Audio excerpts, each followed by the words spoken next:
Hello, good evening and welcome back to the National Aquatic Centre here in Dublin for the final session of day one of the Irish Youth and Senior Summer Nationals. We have a list of finals to get through between now and just after 7:30 this evening. I'm delighted to be joined again by David Thompson and India McGlynn, and they will be taking you through the race programme here later on this evening. But the first race on the card this evening is the 15-year-old B final.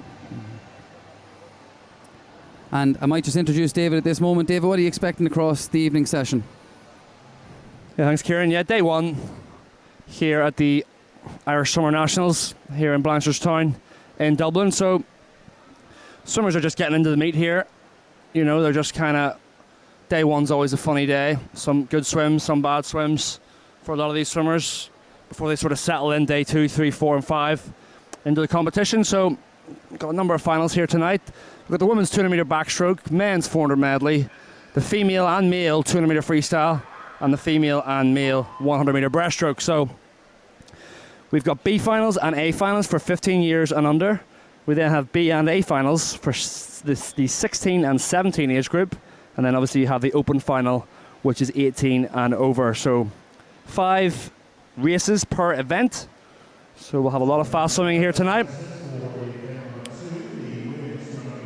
And I hope you tuned in earlier to Daniel Whiffen. Got a 4th position at the World Championships in Fukuoka in that men's 800 metre freestyle, 7:39. A new European record. One of the fastest 800 freestyle swims of all time. Would have won him gold in Tokyo only 2 years ago at the Olympics. So it just shows you how quickly that event's moving on. But watch out for him in the 1500 in a few days' time there. But straight into the swimming, this first B final. Yeah, and indeed it's the 200 metre backstroke final, and we'll just take a quick check on the lanes. So in lane 1, lane 0, it's Ceres Price. In lane 1, it's Jazzy Savage. 2, Erin Robinson. 3, Ava Hickey. 4, Quiva Walsh. 5 is Juliet Byrne. Lane 6, Caroline Redmond. Sarah Gleeson in 7. Anna Goggin in 8. And Maria Melenkova in lane 9. So we'll hand you over now to our race commentary team, David and India. Yes, we've got the girls behind the blocks here lining up for the women's 15 and under 15-year-old B final. So these girls, they had a fast swim, I'm sure, this morning to make it into the B final this evening. Just getting ready to go. Officials are all in place and we're just waiting for the bell. Yeah, 200 metre backstroke. Like we said this morning, grueling enough event. So swimmers just getting ready now to get into the water. No lane number 3 here, which is Ava Hickey. So lane 3 empty. B final, women's 200 metre backstroke, 15 and under. And they're off. So we're starting off with this first 15 metres. These girls are going to be looking for a strong start underwater. So again, they can use the first 15 metres underwater. Nice strong start here from lane number 4. That's Quiva Walsh. Taking out with a nice strong stroke rate, so she's going to be looking to maintain this now. She's starting off nice and strong. She's going to want to maintain this for the full 200 metres. Her entry time, Quiva Walsh, she has a 2:42.05. Yeah, she's taking it out really fast here amongst the field. There's the 3 swimmers in the middle. All entry times of 2:42 from this morning, so expect the field to potentially come back on Walsh here, judging by this morning, but a lot of swimmers will swim a lot faster in the finals than they will in the heats. You expect that a lot of swimmers will get themselves more up for a final session in the evening. The body's more awake. It's more in tune with swimming fast. A lot of these swimmers will do their fast swim sessions in the evening as opposed to the morning, but it is still Walsh taking complete command of this race. Closely followed in lane number 5, Byrne, and again in 6, Redmond in this B final. We're just turning at the 100 metre mark. We have a 1:14.99 for Quiva Walsh, and Juliet Byrne just a couple of seconds behind her in a 1:17.19. So it's a strong start there from Quiva. Again, her entry time of a 2:42. So coming in at a 1:14, she want to kind of bring it back strong on this second half if she wants to go fast in that qualifying time. And it's a nice way to have a second swim for a lot of these swimmers. They're only 15 years of age, David. So you know it's nice for them to get a little bit of experience, especially the way we're talking about this is going to be their last competition of the season most likely. Yeah, exactly. A lot of these swimmers they won't have big experience swimming in finals at competitions such as this, in big arenas such as this, so it's good to get that exposure of swimming in the night, in the evening session, under the lights. But Caoimhe Walsh is through in a 1:57.19, splitting a 42.2 there. So she's looking super strong. Yeah, with a split of 42 there, she's going to be looking to come back a little bit stronger if she wants to go below that 2:40 mark. But she's still looking strong here. She's definitely the leader of the pack. Stroke rate just starting to die off just a little bit. Again, we said 200 metres is a grueling event, slightly turning into a little bit more of a sprint event. So they're really trying to hold on for as long as they can. But I do think it is going to be Caoimhe Walsh there in lane number 4 that's going to take this 15 and under B final. Yeah, she led from the start after the first 50, and she's going to take this B final comfortably, as India said. She's going to get under 2:40, you bet it. 2:38.6. Good drop there from the morning. Closely followed by Juliette Byrne. She was a 2:42.9, slightly outside what she went from this morning. So, no medals handed out for the B final winners, but it's good to get your hand on the wall to win. Absolutely great start there from Caoimhe Walsh. So again, out in a 1:14, so just below that 1:15 mark. So pretty much coming back on a 1:24, 1:23. So good second half of the swim. And again, that's a great barrier to break there. So going from the 2:40, bringing it down to the 2:30 mark as well. So strong swim from the 15-year-old from Dolphin. Yeah, and she'll have aspirations to swim in the A finals maybe next year or different events throughout the year.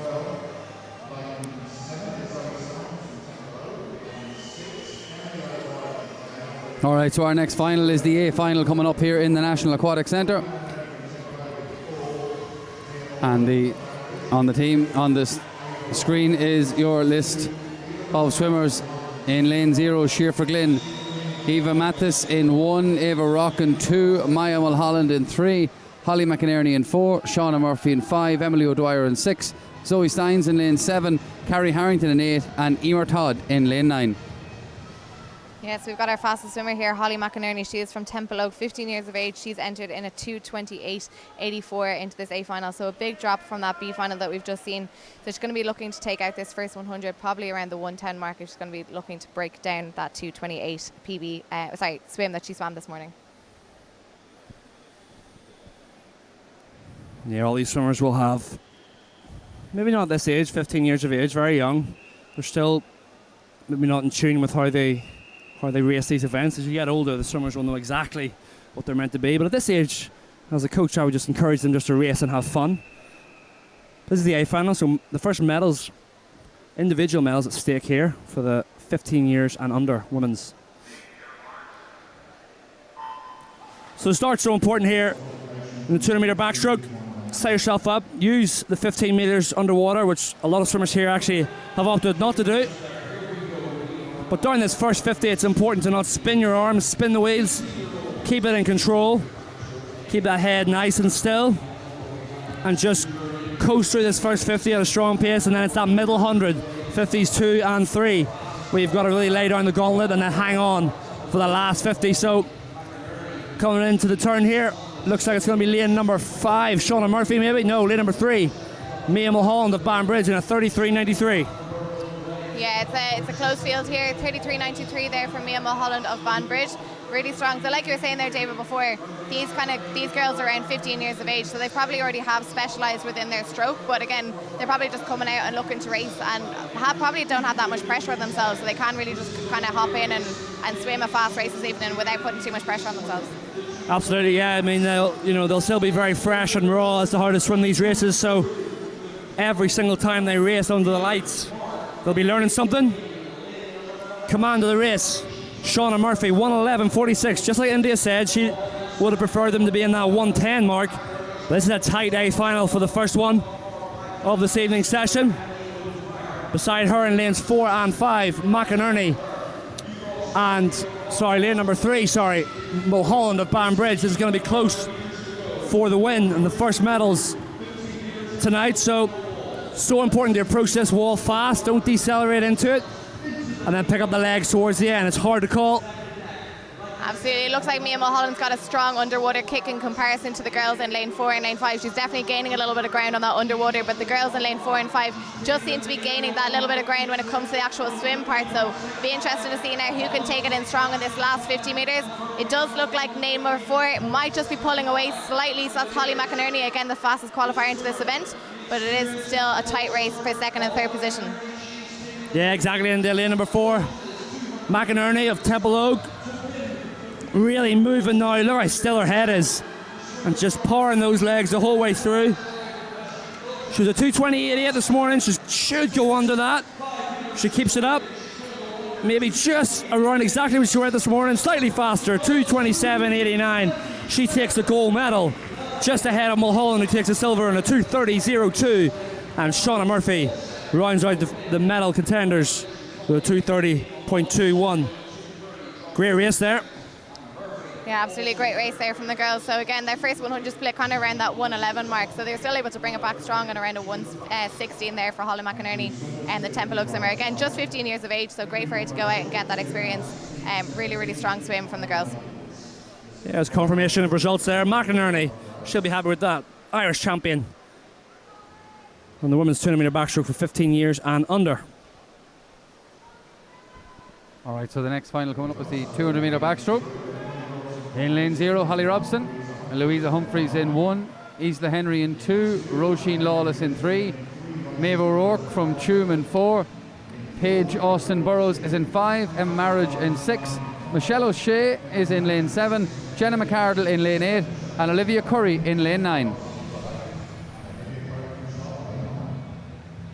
So we mix up now the ages. We've got 16 years and 17 years of age racing together, so good few 16-year-olds here littered throughout the field. So, you know, they're swimming down in the age group, and age so important at that age. You know, an extra year of growth and maturity and racing experience is massive.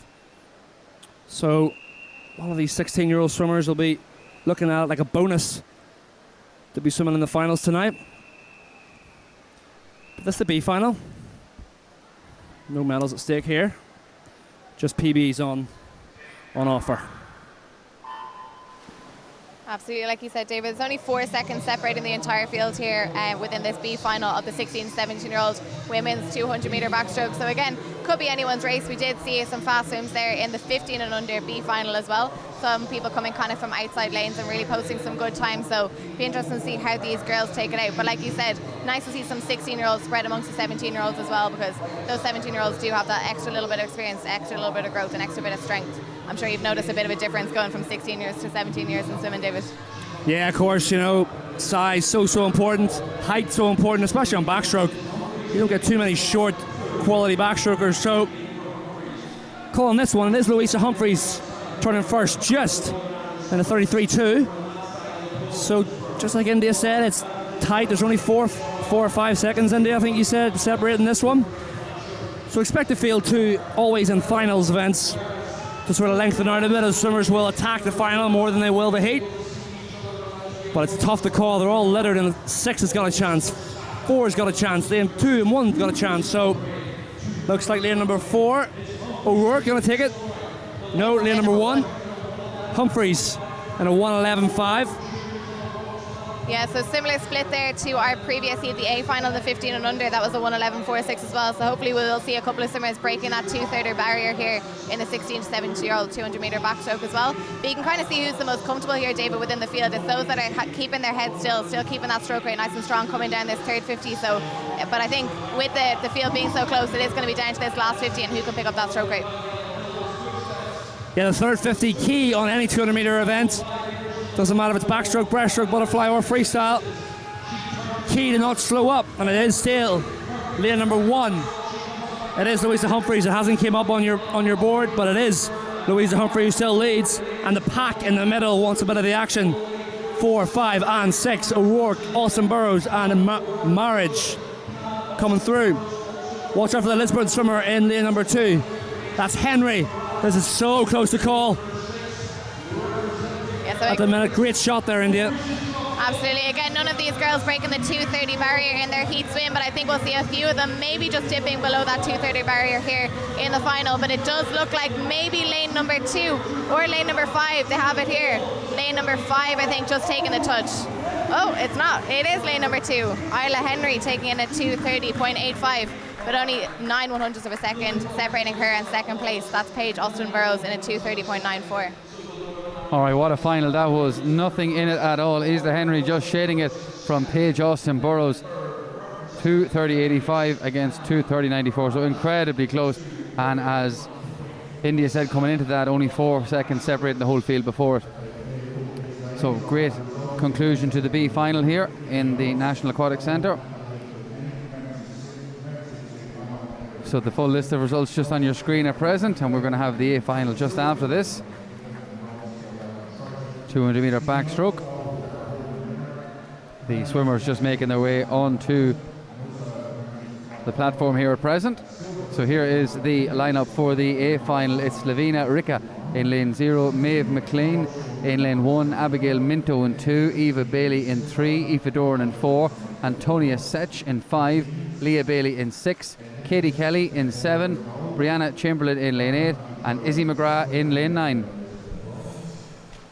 Thanks, Kieran. A final, so back to medals on offer.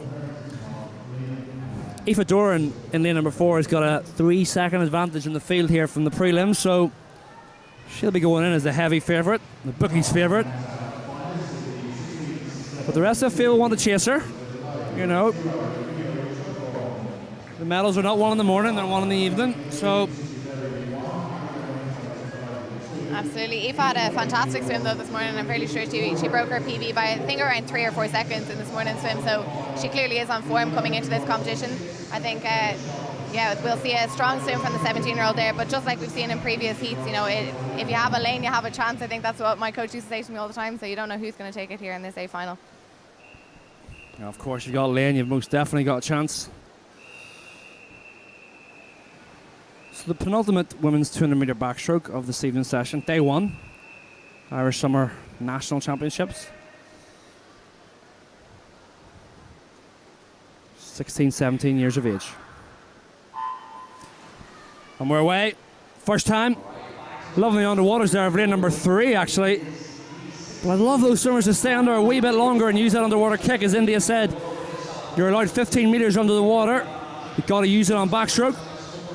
Absolutely. You can see the technical differences, I guess, between the B final and the A final. So you saw a lot of the strength coming from those girls there, pulling themselves out of the water, pretty much clearing their entire body weight out of the water, arching their back and getting that nice strong underwater kick. And you'll definitely see an improvement there coming into the final heat of this 200 metre backstroke. But returning to the pool here, we've got lane number 0 turning first there in a 32.74. So strong start there from an outside lane. Yeah, just like India said, you've got a lane, you've got a chance. And Rika in lane number 0 is taking it out really strongly. But I think in the middle of the field, like we alluded to earlier, Aoife Doran of Aer Lingus with a 3-second buffer in the rest of the field. So she's taking this race by the scruff of the neck. And I highly, highly doubt anybody's going to be looking at her not winning this one. She's coming through, she's going to touch and turn maybe. She's down to 108, 108.2. Really good first 100 there. Absolutely, she looks very comfortable, she looks very strong. I like her stroke actually when it comes to back rolls. Very little movement of her head, it's all rotation through the shoulders, so she's looking strong coming down that first 100. We spoke about it before, I guess it's that easy speed coming in for the first 100 and then really just trying to pick up this stroke rate, particularly in the third 50. There's no point in switching off, because as soon as you switch off you're not going to get that speed back. So Eva's showing her experience here. She's starting to pick up the stroke rate coming into her third and final turn of this 200 metre backstroke, so let's see what she can bring it home in. Yeah, the easy speed so important. The first 100 easy speed so important, so you can attack that third 50. Aoife Doran through in a 1:44.66. 36.4 split for her there in that third 50. So she's going to win the gold. It's all about the time and the hunt for silver and bronze. Looks like lane number 5, Antonina Sech of Sunday's Well, in prime position to get the silver, but the bronze medal massively up for grabs. But it's all about Doran of Aer Lingus. She was 2:24.39 this morning. She should be under that. She may just be around it. We have a strong swim here for the second place. Lane number 7 really picking up some ground on lane number 6. Sorry, lane number 5, but it is Aoife Doran of Aer Lingus taking that A final at 2:21.37. So again, another big improvement on her swim from this morning. Yeah, great swim. 2:21.3. Sash, like I said, hung on for the silver. And then Bailey just touching out Kelly by 4/100ths of a second. 4/10ths of a second, excuse me, there in 3 and 4. So that concludes the 16 and 17 years of age A final. Coming up now, we have the open final. Yeah, thanks very much, David. So it's the 15 and over final, and the swimmers just down to our left hand side taking to their positions. In lane 0, Amy Russell. Niamh Kennedy is in lane 1. Niamh Pountney in lane 2. Shannon Byrne in 3. Maria Godden is in 4. In lane 5 is Cora Rooney. Beth Nolan in 6. Heather Fain in 7. Nella Likakova in lane 8. And Kirsty Dunn is in lane 9. Yeah, I'm really looking forward to this race. We've got Maria Godden going in lane number 4. Her prelim time of a 2:12.19. That was actually a World Championships consideration time for Doha in 2024. So it's a lovely emotional moment between herself and her dad that sits on the bankside there this morning in this morning's swim. So I'm looking forward to see what she can perform here in the final. Yeah, great swim from Godden. 2:12.1. That was a consideration time. So she'll be looking for that automatic time to make sure she's on the plane in February. But she'll be massively clear of the field. Don't expect anybody to be anywhere near her. She's 12 seconds clear of second place into this final. So look how still her head is. Just the arms rotating round. A still head position is so important on every single stroke, because your body will follow what your head does. If your head moves too much, your body will move too much. So it's important to keep that head super still to avoid unnecessary movement. Godden with complete control already. She's going to be out in a 31.79. Closely followed by Byrne and Nolan.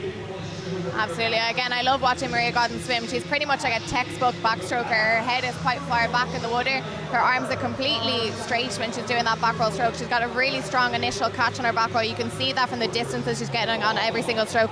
And like you said, David, she pretty much has no pressure on herself now for a gold medal. It's all about the time here for Maria. Yeah, best time this morning on a 2:12.1, so she'll be looking for that World Championship automatic time, which I'm not too sure what that is, but we'll know by her reaction. 1:05.66, that's fast out, folks. Really fast out. She'll pick up the pace here now. Watch her go to her legs and not drop off on this third 50. Head nice and still. Head right back, legs going like the propeller on the back of a boat. Really motoring down this last 25 of this third 50. The hunt for silver and bronze will be on. Look at that shot there. Great shot. You can see that spearhead that we talk about in our heat swims as well. So we've got Maria turning here onto her final 51.38.99. So that's a 33 split again. So she's on for a fantastic time. We've got lane number 5 taking second position and lane number 3 in third position. But that is still up for grabs, our second and third position. But it is Maria Godden really picking up the pace here, coming into the last 25 metres. So let's see what time she can post here, David.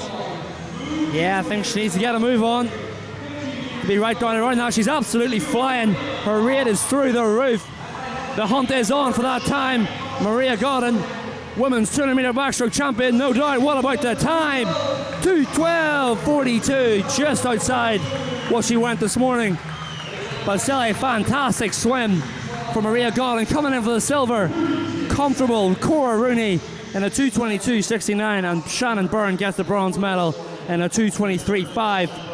So big gap in class. An elite women's backstroke swimming there for Maria Godden in a 2:12.42. Slightly slower than this morning, but you can't really complain, can you? No, absolutely not. I think she had a nice swim there. You know, she had very much just a clear lane. She had no splash coming from anyone else. She pretty much just got to get in. She got to race. She got to kind of swim her own race, which is a fantastic experience there for Maria. I know she might be a little bit disappointed that she didn't go below the 2:12, but to be able to swim that world consideration time this morning, I'm sure she'd be happy with that. So let's see what she can produce over the next 4 days after today. All right, so a fantastic swim from Maria Godden, as the guys were saying just outside, which she swam this morning, but still a fantastic swim 2:12.42, over 10 seconds clear of Cor Rooney in second place, with a really good battle in the middle places there between Rooney, Byrne and Nolan. So next up we have the men's 400 metre final, and we'll have that for you in just a second or two. So at this moment, I suppose, David, we're starting to go into the men's section now, into the 400 metres, so should be a fairly interesting field here. It's just coming up in front of you on our screens, so we'll take a check on that and we'll hand you back over. In lane 1 is David Scaringella, Killian Kavanagh in 2, Matthias Pickett in 3, Cody Lau in 4, Ben Wilson in 5, Aris Kutlu in 6, Davidus Petruskas in 7, and it's Joseph Patton in lane 8. Thank you, Kieran. So the first 4 men's individual finals, the 400 metres individual medley. Absolutely grueling event. 2 lengths of each of the 4 strokes. Start off with butterfly, then move on to backstroke. The third leg is breaststroke, and the final leg is always freestyle. So interesting having butterfly up first on the 400 medley, isn't it, India? Butterfly was your stroke, so you know butterfly's a bit weird, isn't it? Because the less you almost try on it, the faster you go. Pretty much, yeah. When it comes to butterfly, especially at the start of a 400 metre IM, the less oxygen debt you can put yourself into, probably the better coming into it. So you'll probably see a lot of these swimmers breathing every 1 stroke, so very Michael Phelps-esque stroke, I guess. We saw that with Jack Hassan earlier. He had that Chad Leclos / Michael Phelps stroke this morning, slight bent elbow, but still breathing every 1, so keeping the oxygen going through the muscles, because they still have another 300 metres to go. So that's probably what these lads are going to be thinking of now, is just kind of taking it nice and relaxed, but still going out hard. So probably, well, you'll see a lot of these swimmers now, they'll have picked their breathing count from the first 50, and they'll just need to maintain that for the second 50 here. Yeah, they'll all have their own individual strengths. You know, every single swimmer, even if they're a medley specialist, they're not going to have 4 equally strong strokes. There's always going to be a stronger stroke, so you have to play to your strengths as well as avoiding your weaknesses. So it looks like lane number 2.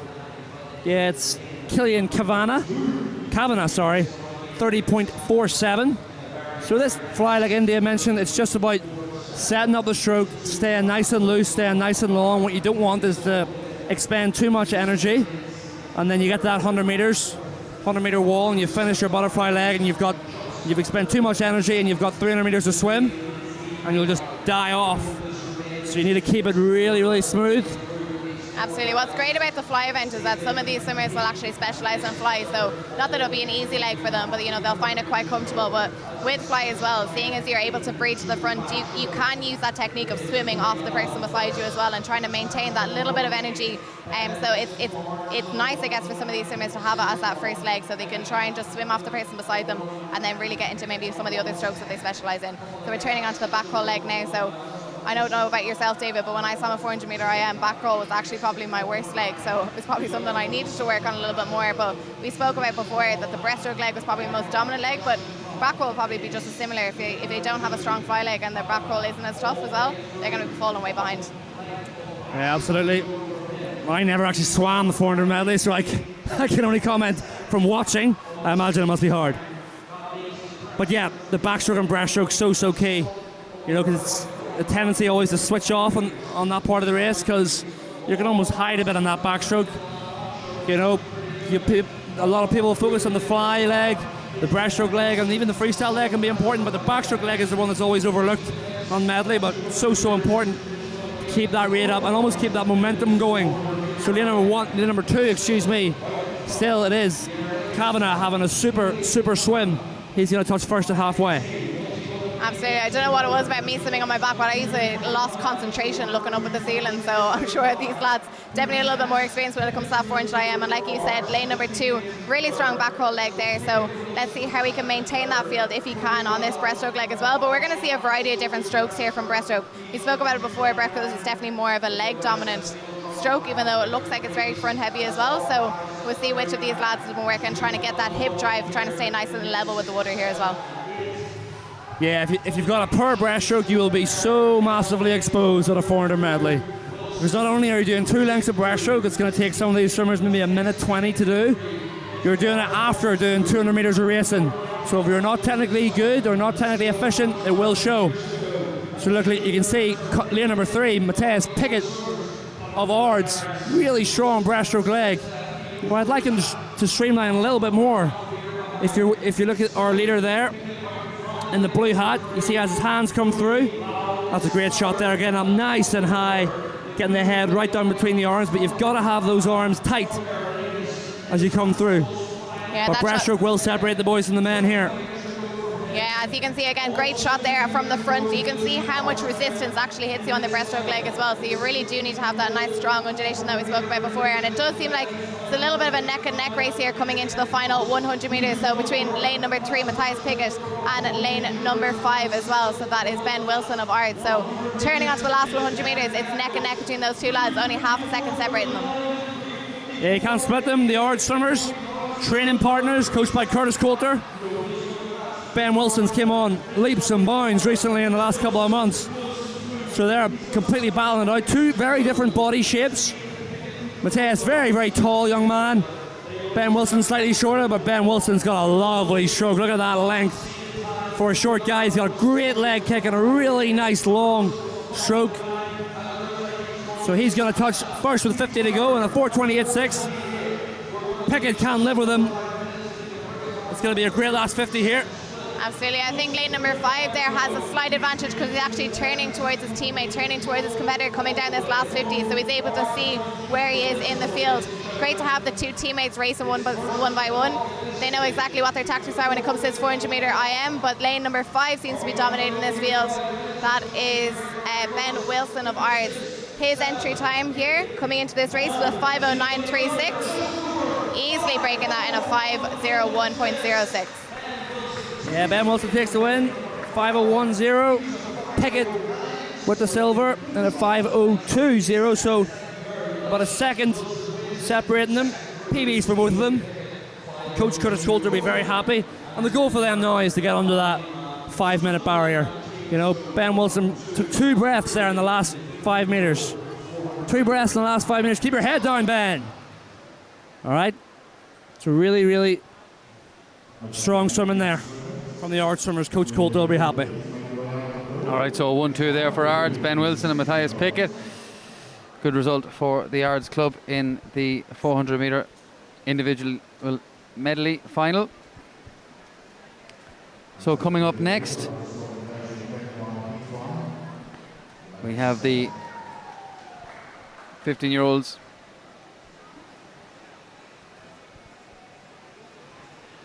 The swimmers just making their way onto the platform now. We have a full list on the screen now.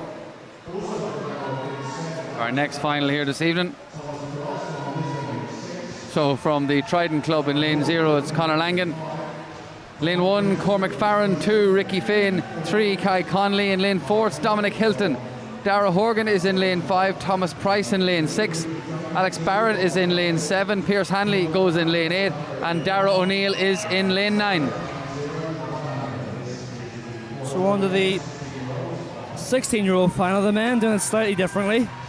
Whereas with the girls, we had a 15-year-old final, and then we had 16 and 17, and then 18 and over.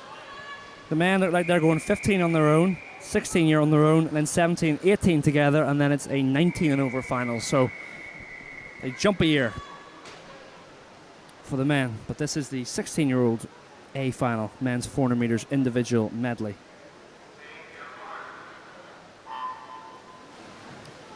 Thank you, David. So again, just only a year separating our previous final to this year, but a big drop in time as well. So our fastest qualifier in the previous heat was a 5:08. Fastest qualifier in this heat is Dominic Hilton of Trojan, just 16 years of age, posting a time of 4:52.34. So we spoke about it before, David, that extra year, that extra little bit of height, that extra little bit of strength, particularly in the men's event around that age, you know, you're going to see a big drop in times, and we'll probably see it again coming into the 17-year-olds.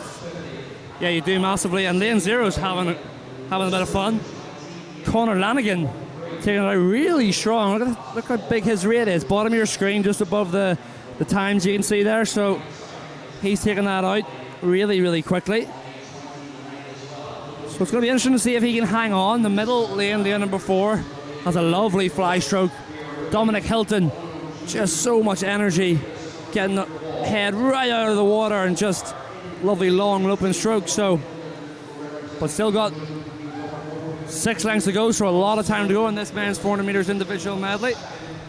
Absolutely. Conor Lanigan 103.9 he leads, I think. Yeah, I think he was just going for a 100-meter butterfly time, was he? He's really slowed off there. Yeah, he's really turned down and slowed down coming into this 100-meter fly. Like you said, lane number 4 had a really nice butterfly stroke there, actually coming up quite high, so he looks quite powerful in the water. He probably could spend a little bit more shooting forward than coming up on that fly, so probably something that he could work on coming into his next 400-meter IM to the next competition is just shooting himself a little bit further forward. But we do have definitely a drop off from lane number 0, Conor Lanigan, so I think we've got a change in leader here. I think it's actually lane number 1, so still an outside lane. That's Cormac Farron from Banbridge, so turning there in a 1:42.61. Looks like back row might be a specialty there for the Banbridge swimmer, but we still have lane number 4 just sitting on the shoulders. Again, Dominic Hilton from Trojan. Yeah, like India said, big drop off from lane number 0. He was going for a 100 fly time and just is going to finish off the race here. But Cormac Farron in lane number 1, the Bangor swimmer. Look, he's got a really nice breaststroke too, so it'll be interesting to see if the rest of the field can live with him. And they're all bunched up in 3, 4, and 5, which is Connolly, Hilton, and Horgan. So they might not be able to see Farron out there in lane number 1. He's through in a 2:19.49, a 36.8 split for him on that backstroke. So great breaststroke turn there from Darragh Horgan of Limerick, actually. So pretty much coming about half a body length behind Dominic Hilton into that first turn, but then really that first pull out was an exceptional pull out there from the Limerick swimmer, going slightly ahead, but I think he's just losing a little bit of ground there from Dominic, as Dominic has got a strong breaststroke leg here. You can see from that drive forward, head going in between those arms, really coming into that streamline position, that we've got a strong breaststroker in lane number 4. yeah, he looks fantastic on that breaststroke. 3 lengths to go. Key to keep those approaches into the wall really, really strong and not decelerate, but almost try and accelerate into the wall. But Hilton with a lovely poppy breaststroke stroke, getting up really high out of the water, flinging those hands forward. That's a great shot there. And just above him with a lovely breaststroke as well, lane number 5 is Darragh Horgan, but it is Hilton with a comfortable advantage now. I don't expect him to die off here on this freestyle leg. Farron's dropped right back. Absolutely. Again, you can see the power in Dominic when it comes to his breaststroke leg as well. Again, coming up quite high in that breaststroke. So I think a good tip there for Dominic is really just try and use some of the energy to shoot forward on the fly in the breaststroke events. I think it'd really be dropping that time, but he clearly is the clear favourite here for this 16-year-old 400-metre IM final. But again, lane number 5, Darragh just taking that silver position, probably gonna stick that out. But we've got a strong sim there from lane number 3 as well. That's Kai Connolly. Yeah, complete command is Hilton. He was at 4:52.34 this morning, so expect him to go under that. I think it'll be clear of the 4:52 now, turning in a 4:14.82, so only needs to be coming down below that 33-34. He'll be smashing that entry time of a 4:52. Yeah, completely. So really, really tough to finish off this 400 mile day. I know these swimmers make it look very, very easy, but they will be hurting a lot here now. The training they have to do for this event is unbelievable. But Hilton, lovely long loping stroke, keeping that head nice and low as he breathes. So it is going to be Hilton coming in to win the gold medal here for the 16-year-old category for men. 4:47.46. Great swim from him. Darragh Horgan with the silver in a 4:50.74. And then Connolly, Kai Connolly in lane number 3 with a 4:56.5. That was a great swim from Hilton there. Absolutely, that was a fantastic swim there from Hilton, and I know we spoke about it before, David. Just put your head down for the last 5 metres, because I feel like he definitely could have not taken that last stroke. But again, he's just done 400 metre IM. I'm standing up here. He's Did he take a breath at the end there? He took a breath at the end. What's he doing? I was kind of like, just put your head down. But again, 400 metres. 2 metres. Keep the head down. I know, very easy for me to stand here and say that. Exactly. But the coach will definitely tell him that. Yeah. The coach will tell him that. Yeah. So not only us, Dominic. All right, so keep the head down. That's the message from the commentary box. Dominic Hilton winning in 4:47. Darragh Horgan in second with a time of 4:50, and Kai Connolly in a time of 4:56, coming in third place. So the next event we have for you here is the 16-year-olds final, and lads just walking out now to our left-hand side. So from the Trident Club. In lane 0 is Conor Langan.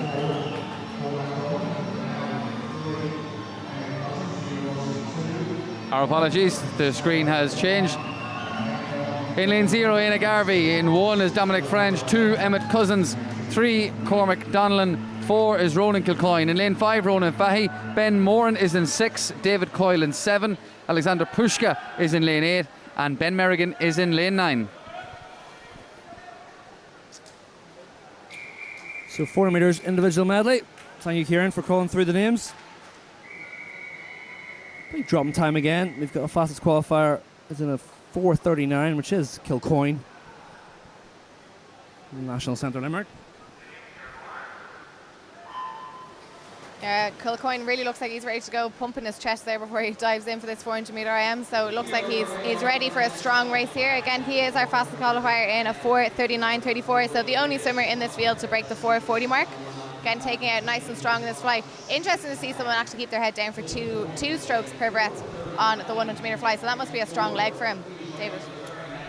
Yeah, all the fastest 400 medley swimmers generally have good fly legs, because you need to set up the stroke and have, if you think about it from a really simple perspective, if you can have a really strong fly leg, if that's your strongest leg and you can do that first 100 really, really easy, but going really, really fast, it's not taking much out of you, well, you're going to have more energy for the back sort of 3/4 of the race. So that's why a lot of great medley swimmers are also great fly swimmers. Laszlo Shea, Michael Phelps, Charlotte Clough, Ryan Lochte, all the great medley swimmers were also great fly swimmers. So absolutely, you can see the experience from here, that undulation that he has coming in from that fly. It's all the power is coming from the legs, so he's actually not using that much energy from the upper body, so it's probably in a little bit less oxygen debt than maybe some of the rest of the field, because he has trained that undulation work on the fly. So he had a really, really strong start there. Was it a 60 points there for the first 100 split? 59, yeah. 59, yeah. 59. So coming into this backstroke leg as a strong position here. Yeah, National Centre Limerick swimmer, Kilcoyne, coached by John Sharanek. They've produced great medley swimmers. The minute they've got Jack Casson as well going in the 19 and over final, the Irish senior record holder, just after this one. So look forward to watching him. But obviously they have a great medley kind of distance group down there at the bottom of the country. So Kilcoyne, miles clear. He was a 1:35.4 there at the 150 mark.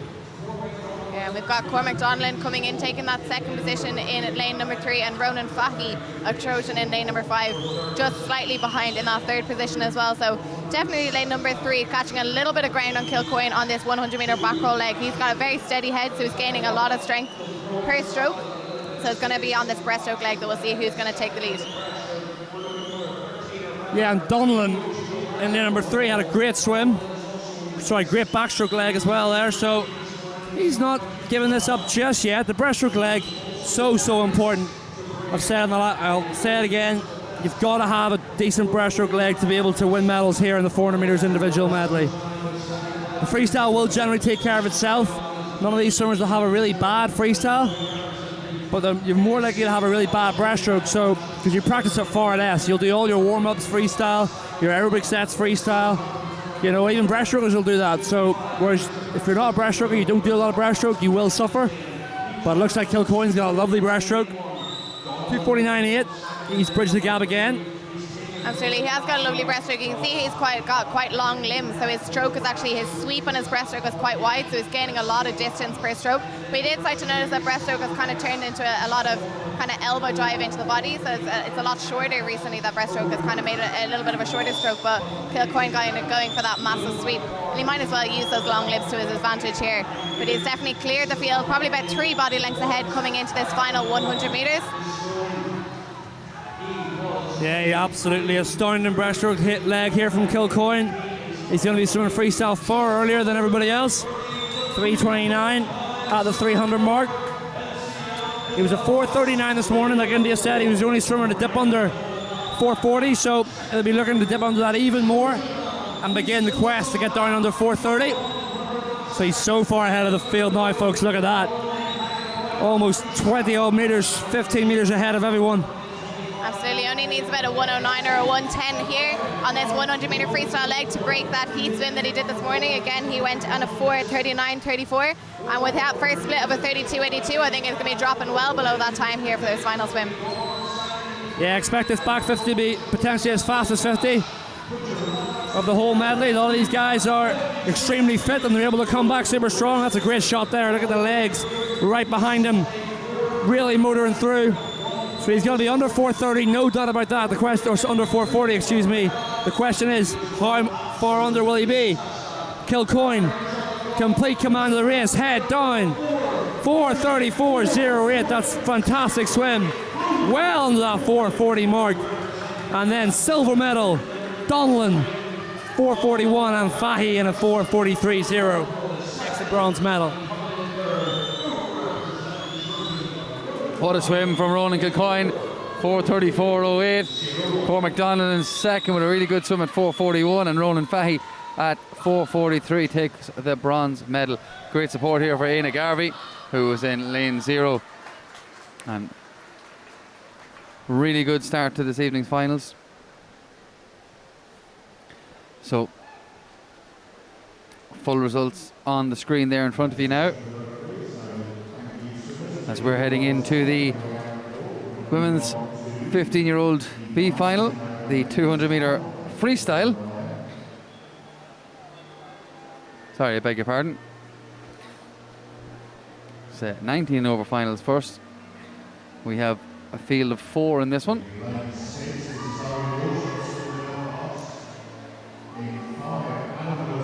So, interesting sign there for Ronan Kilcoyne. 5'8", but claims he's 6 foot. Buttering everyone's biscuits.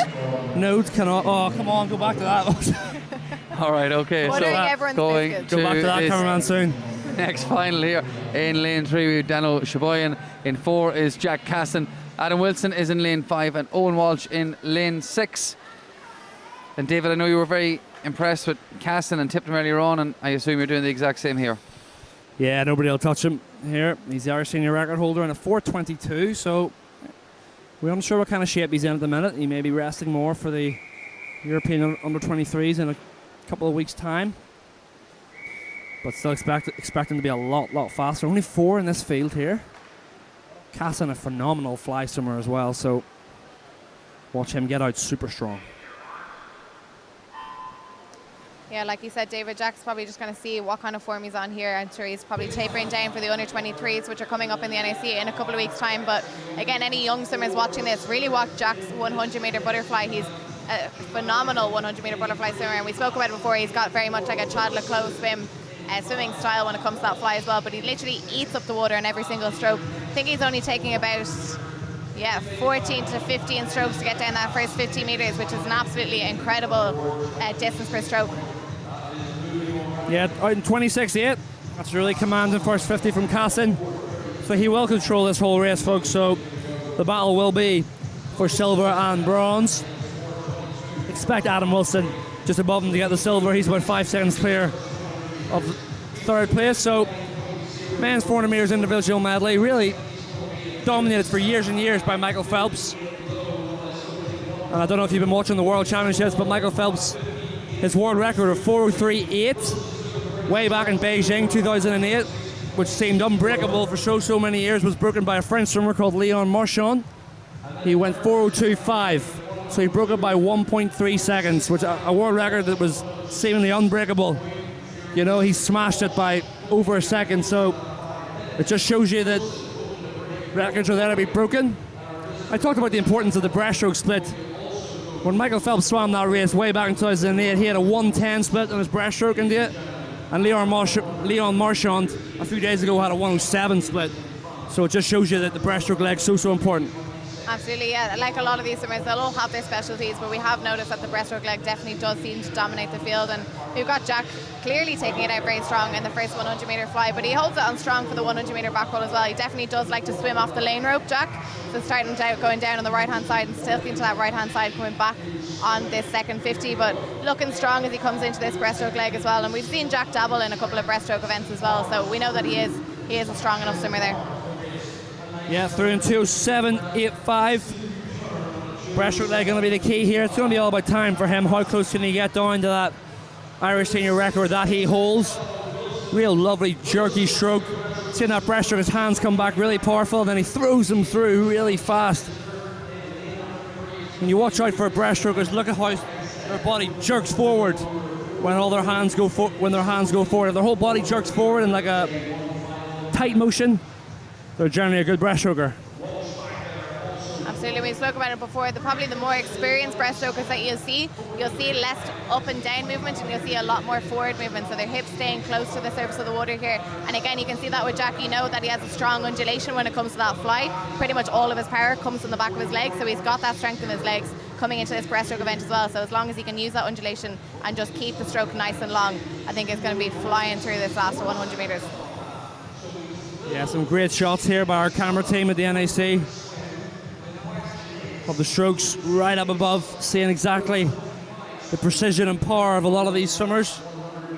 So Cassin coming into this last 100 metres. He's going to be coming through in about a 3:23, 3:24. Yeah, 3:23, so he's going to have a super strong back leg, sub 60, to be getting in and around that 4:22. So we'll check back with him. Yeah, he's looking nice. He hasn't really gone to his legs crazy as much as I'd like, but a lovely low head position and a really, really nice high elbow coming right through. Nobody touching him at all. It's not so much of an exciting race, this one, but a very impressive one nonetheless. Yeah, you could definitely see that Jack was up for this race again. He might not be tapered down specifically for this event, but you could see at the start of the race he was really psyching himself up to go for this 400 metre IM. So like you said, David, he's going to need a strong back leg in this 100 metre freestyle if he wants to go anywhere near the Irish senior record that he set previously in this year, but still looking really strong. Probably just going to dip above that Irish senior record of 4:22, but he's really picked up that stroke rate coming into these final few metres. Leg kick is nice and strong, and let's put his head down. Jack finishing in a 4:23.60. 4:23.6 for Jack Cassin. I'm telling you, he could have gone faster if he went to his legs a little earlier. He was 30.9 on his 750, and then he was 29.3 on that last 50, so he could have definitely gone faster, but that's a great swim. All right, he finished that race super strong. Almost swam through the finish, through the wall at the end.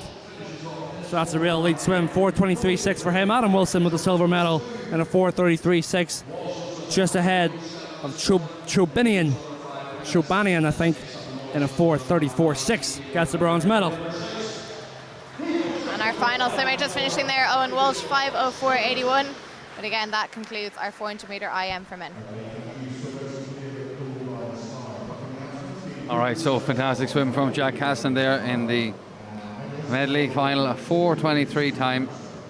Adam Wilson in second and Danilo Shaboyan in third place. So we've been treated to a very good evening's finals so far in the National Aquatic Centre. The next up now is the women 15 and over 200 metre freestyle. That's the next final for you live here on HBV. We're with you all week, of course, for all the action here from the National Aquatic Centre with the Irish Senior and Youth Summer Finals. So the lineup for this final here in lane 0 is Nicole Colfer, Maya O'Loughlin Brophy in 1, Molly Dunn in 2, Molly Mulvey in 3, Abby Yelverton is in 4, Katie O'Connor in 5, Phoebe Linnett goes in lane 6, Quiva Walsh in 7, Sarah Coughlin is in lane 8, and Emile Friel is in lane 9. Yeah, change of event now. Women's 2 free. If you're watching the World Championships, the women's 200 metre freestyle world record was just broken there. Federica Pellegrini's mark from 2009 of 152.9 was broken by Molly O'Callaghan of Australia. I think it was a 152.8, but that's another old record to drop, so didn't think that record would go for a long time, but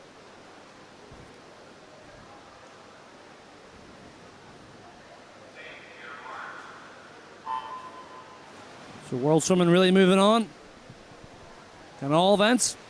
But this is the B final for 15 years girls of this 200 metre freestyle. All quite close together, India.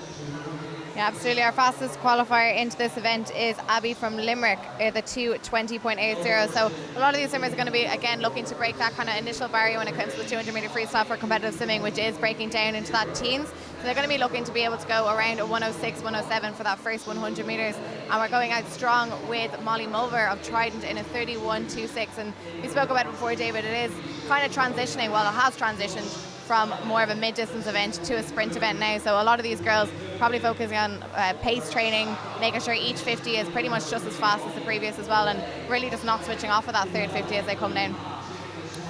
Yeah, like we said in the women's 200 metre backstroke, a lot of these girls, they won't be exposed to racing at this sort of level, at this kind of competition in the evening. So it's all a learning curve. Even if you don't get a best time, you've still learned something. You've still added another race here to the list, especially an evening race, So it's all learning curve swimming. It's a fascinating sport. The smallest of margins can change so much. So Molly Mulvey is the leader here, quite comfortably actually in lane number 3 from Trident.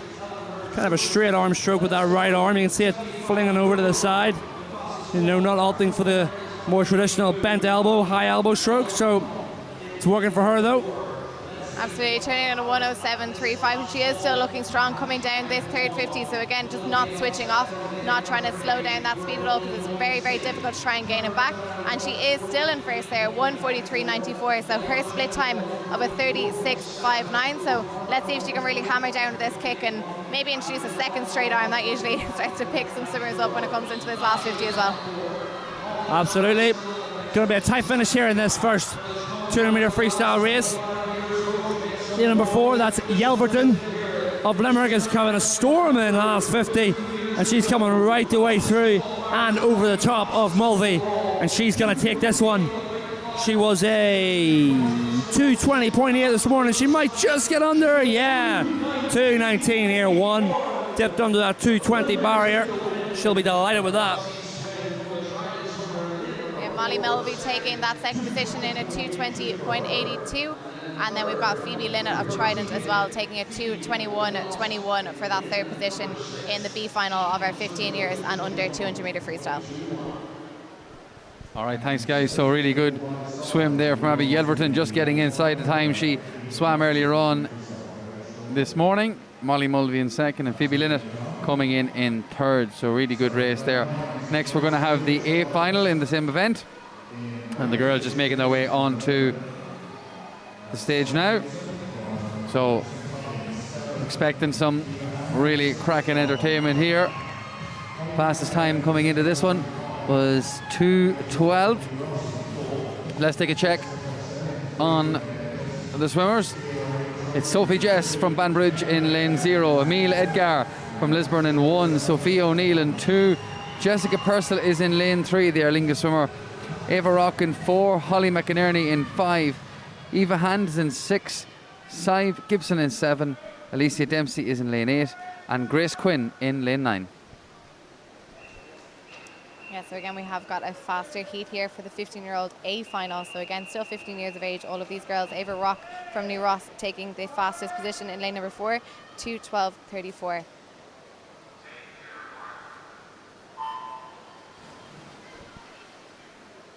A final women's 200 metre freestyle, 15 years and younger. So very, very tight start expected to be. There's only, there's a fair bit separating the field, but right in the middle there's 2:12s, 2:13s. So expected to be a real tight battle in the middle of the field on this 200 metre freestyle. A lot of these swimmers will even just be swimming off each other, wanting just a race. Sometimes it's good just to forget about tactics, forget about maybe what you've talked about before and just get in and race. I know some of my best swims, that's what happened. I'm sure you're the same, India. So, and that's what these championships are for. At the end of the day, swimming's a sport where you got to race. So if you can't learn to beat the person next to you, you're never going to get better. Absolutely, you spoke about it before. It's all about that experience for a lot of these girls. So some people at home might not realise, but these girls, they've swum probably about 2 kilometres in a warm-up. They've done their races, they've done their swim downs, and they're getting back in for more races, more swim downs. So over the course of a day, they could be swimming 7, 8, 9 kilometres. So, they really need to manage that well. And I think coming to the likes of these kind of competitions, they need to be able to adjust to those kind of amounts of swimming. But we are turning there to 1:03.65 for Holly McInerney, lane number 5, the Temple Oak swimmer. And like you said, David, it's pretty much neck and neck between these swimmers. Yeah, it's a very, very tight race. McInerney of Temple Oak is the leader at the minute, but doesn't mean she's going to stay in the lead. That wide shot there you go. The swimmer's right below her. in 4, 3 and 2. Looking to hunt her down, but McInerney's going to take the lead to 150 and a 137.27. And so the hunt's going to be on for her, but she's really picking up the pace now. There's no tactics now at this point of the race. You just got to go for it. Keep the rate as high as you can. Try and hang on this last 25 metres. Absolutely. I think we have a clear leader here in lane number 5. That is Holly McInerney of Temple Oaks. So storming ahead of the rest of the field coming down this last 50. So clearly had a good bit of energy stored up for this last 50 metres. Again, her entry time, she had a 2:12.46. Looks like she's going to just dip below in a 2:10.54. So fantastic swim there from the 15-year-old of Temple Oaks. We have Ava Rock coming in second position there, 2:12.30. And Sophia O'Neill in a 2:12.84. Yeah, so Holly McInerney claiming gold in that race and shaving nearly 2 seconds off the time that she swam earlier on this morning.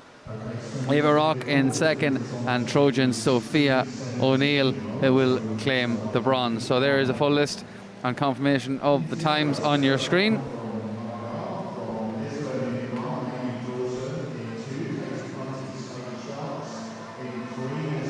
And next we have the 16 to 17 B final. So it's all go here in the National Aquatic Centre this evening on HBV Live. Don't forget, we have full and live coverage of the entire week, right through to Sunday, of these championships here. Meanwhile, here is the lineup for the next final. It's the 200 metre freestyle. In lane 1, Sarah O'Connell, Amy Dawson 2, Katie Prunty in 2, Nessa Godden in 3, Eva Bailey in 4, Holly Robson swims out of lane 5, Eva Walsh in 6, Grace Cochran in 7, Lily Markey in 8, and Brianna Chamberlain in lane 9. Yeah, so moving on to the 16, 17-year-old B final for the women's 200 metre freestyle. So I think what we've seen in previous heats as well, David, is that like when it comes to a 200 metre freestyle, you should see the swimmers pretty much hanging over the lane rope kind of towards the end of the race, because we have spoken about it being a 200 sprint event.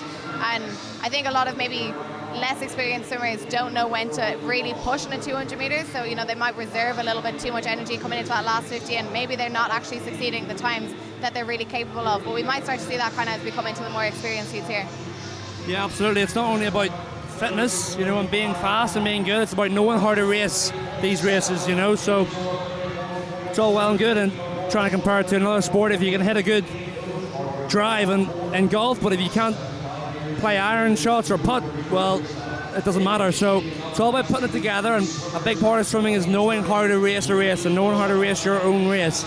Whether that's going out quickly, maybe that's going out a bit slower, attacking the third 50, maybe laying off the third 50. Every swimmer will be individual to what they have to work on and do. So, and they learn that every time they race. You learn something new. So Katie Prunty is the leader here, 104.52.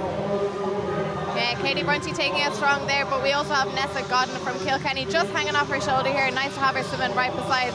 It is again down to this third 50 and making sure that these girls do not switch off. We also have a strong third 50 coming in from lane number 4 to Ava Bailey of New Ross Swimming Club, really gaining some ground here on this third 50. So it will be down to this last 50 split, see who can hold on. But it is Katie Prunty taking that third 50 split in 1:38.19. Let's see what these girls can do. Yeah, Prunty looking really strong. Look at her stroke rate. Stroke rate obviously being the amount of strokes you take per minute. So in this last 50 of a 200 metre freestyle, like India said, it's a sprint. The whole thing's a sprint. You've got to move your arms faster than the person next to you. But the challenge is coming right above her. Two above her, excuse me. Eva Bailey of New Ross is coming home really strong, and she's going to overpower this last 5 metres. It looks like Bailey coming home late takes the win, 2:12.80. Katie Prunty hung on for the silver. Good swim from her, 2:13.61. Nessa Godden, 2:15.07. Just touches out the swimmer next to her to get the bronze. Yeah, fantastic final 50 there from the New Ross swimmer, really taking it in that 2:12. But again, you can't take it away from Katie Prunty. She did a gutsy swim there. She took it out really hard, and she just had to she just kind of tied up in those last 5 metres to not get that first position. But really strong swim there from the swimmers. Absolutely fantastic finish to that one. Eva Bailey just holding off Katie Prunty. Nessa Godden getting herself the bronze medal, just ahead of Grace Cochrane. So the next final here will be the 17 and over. And we're just awaiting the swimmers on the stage. But before they come out, David, it's been a really good evening of finals so far. Absolutely, yeah, some really great swims. We've got plenty more to come. There's Class C and Jack Casson there, just outside the Irish senior record in that men's 400 metres individual medley.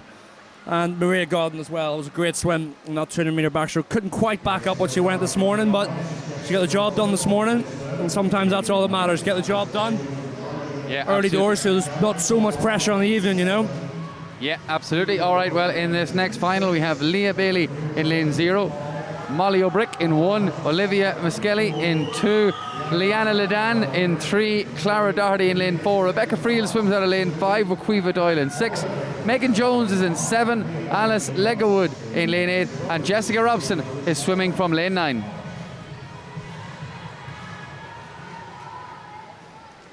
A final here. Ages 16 and 17 of this women's 200 metre freestyle. Very popular event always, the freestyle events. Some would say the freestyle events are the best events, but I'll not be too biased. Definitely not being biased there, David. Okay, here we go. A final now.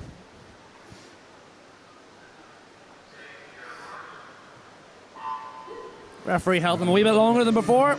That's sometimes tough in India, isn't it? When the starter says take your marks, you've got to get down, get ready to go, and you have to be completely still. If you twitch in any way, shape or form, you're going to get disqualified. So when the starter holds you for a long time, it's sometimes really hard, India, isn't it, to keep your cool. Absolutely, yeah. These girls will pretty much be used to a very, very similar starting pattern every time that they race. So it is not off-putting, but like sometimes when the referee holds you that little bit longer, it can instigate a false start. I know for myself, when it came to racing, I used to stand tall until the referee said take your marks, you did, yeah. and then I would bend down. So any kind of slight delay definitely would maybe tip you over the edge, but those girls held it strong there at the start of that race. So clearly very experienced swimmers. But we do have lane number 5 just slightly taking the lead. That's Rebecca Friel of Trojan. Again, nice lovely long stroke from the Trojan swimmer, breathing 1 and 2, keeping the mouth nice and low to the water as she does so. So let's see what these first 100 splits bring. And it is a 62.5 for Rebecca Friel of lane number 5 in Trojan. Yeah, Friel with the lead, just from lane number 0 as well down there. Leah Bailey not agreeing with the fact she's in lane 0. She wants a medal. You'll see her when the shot pans down. Yeah, Leah Bailey feel very, very spread up from lane number 5, Friel, and then lane number 3, Lidan of Limerick. So his last 50 again, so important. I think maybe lane number 5 is looking super, super strong. Rebecca Friel hanging on to that lead position, 1:35.99 for her. Absolutely, we can clearly see that the new rosters have really started working on their 200 metre free. So we had Ava Bailey taking the previous heat in a 2:12, and Leah Bailey still holding on strong, maybe just coming into 2nd or 3rd position. We've got lane number 5 still in the lead, but lane number 3 really gaining some ground coming to these last 5 metres. It's neck and neck between these 3 swimmers. Again, our fastest entry time 2:11. Let's see what these girls can post. Coming to the finish here, who's going to get it? Friel, 2:08.69. Leah Bailey had a gutsy swim out in lane 0 to take the silver, 2:09.11. What a great swim that was. She took it out hard, tried to hang on, didn't quite work out but to get the goal. But hey, a silver's a great swim from lane 0. You'd rarely see people get medals from those outside lanes. It was very similar to Chad Leclos getting the medal in the men's 200 metre freestyle in the Rio 2016 Olympics. He was in lane 1 or 2 and he just went out like a rocket and tried to hang on. And he ended up coming 2nd to Sun Yang, the infamous Sun Yang, who's been banned indefinitely forever from swimming for doping. So really Chad Leclos won. But we'll leave that conversation for another day. But great swim, Rebecca Friel, 2:08.69, just ahead of Bailey for the silver in a 2:09.1. And Lidan got the bronze in a 2:09.5. So Rebecca Friel taking that one, 2:08.69. Leah Bailey, 2:09.11, just holding off Leanne Ledan, 2:09.56. So that was a really interesting final there. And we've been treated to some fantastic finals here since the evening session has started. So now we have the B final.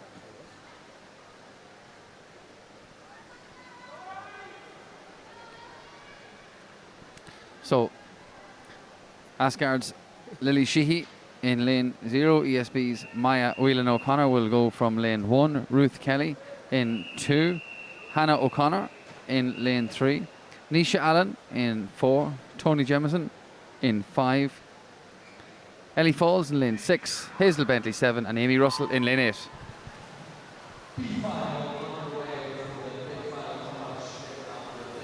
B final of the 18 and over, the women's 200 meter freestyle. Not too much separating them, maybe 5 or so seconds, maybe 4 seconds from first to 8th here. Or first to 9th, sorry, we don't have a lane number 9 swimming here at the minute, so you know, no medals on offer here, just race experience and trying to improve on what they went this morning. They all have their own personal goals, and you know yourself, India, even if you don't win a medal or make an A final, if you know, maybe just miss the A final, and these guys in lane, or these swimmers in lane number 4 and 5, they'll have just missed the A final, but they'll still be happy with the PB tonight, won't they? Absolutely, yeah. Like you said before, a lot of these swims for these girls, where boys and girls are going to be just, again, getting that race experience coming out.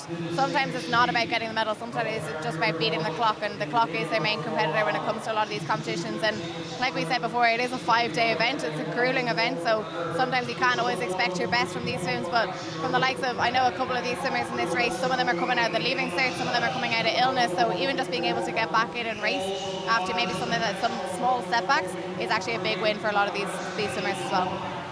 Yeah, great point, India. You don't see that. We're just watching the race here. We have no idea what these swimmers' training programs have been like. We have no idea if they've been injured, they're coming off illness. You know, we have no idea. So all these swimmers have, you know, their own individual goals. We don't see what goes on behind the scenes, so we're just commentating on what we're seeing. It looks like it'll be a tight last 50 between Allen and Jameson. There's only 0.2 of a second separating the two of them. But I like the look of Allen in lane number 4. Yeah, Nisha is our fastest qualifier into this heat. She has a 2:15.17, but it does look like her competitor there just in lane number 5 might just take the pip. She is breathing away from her, so she has a little bit of a disadvantage there, Tony Jameson of Lisburn, but it looks like she might just be about half a stroke length ahead as they finish these last 5 meters. Girls, just put your head down, finish it strong. Final few seconds, and it is a 2:12.27 for the Lisburn swimmer. Tony Jameson taking the gold medal in that race. Nisha Allen taking the silver in a 2:12.96, and Ellie Falls taking the 3rd position in a 2:14. Hey, good swim, girls. Really, really, really great racing there. And again, just about racing and getting your hand on the wall and that B final. Bragging rights. Yeah, absolutely, and that concludes the B final. But in the A final, which is coming up next, we have Leah Bailey in 0.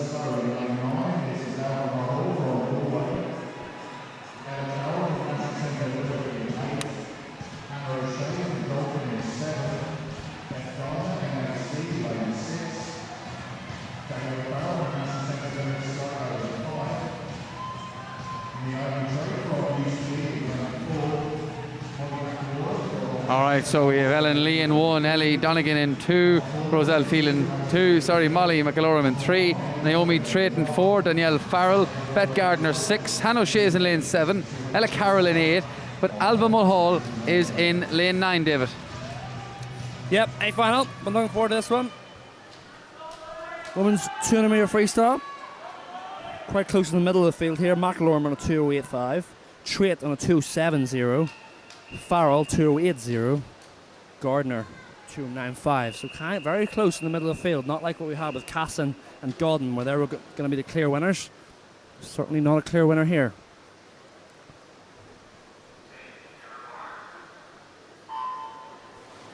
Yeah, so moving on to this 18 and over A final. Again, like David said, we have our fastest qualifier, that's Naomi Trate of UCD, just 20 years of age, closing at 2:07.04. So past couple of years she's been swimming under head coach Earl McCarthy. It definitely has gained a good bit of strength in the past 18 months, so really starting to dip down on her times as well. So it'll be interesting to see how she takes this 200 metre freestyle.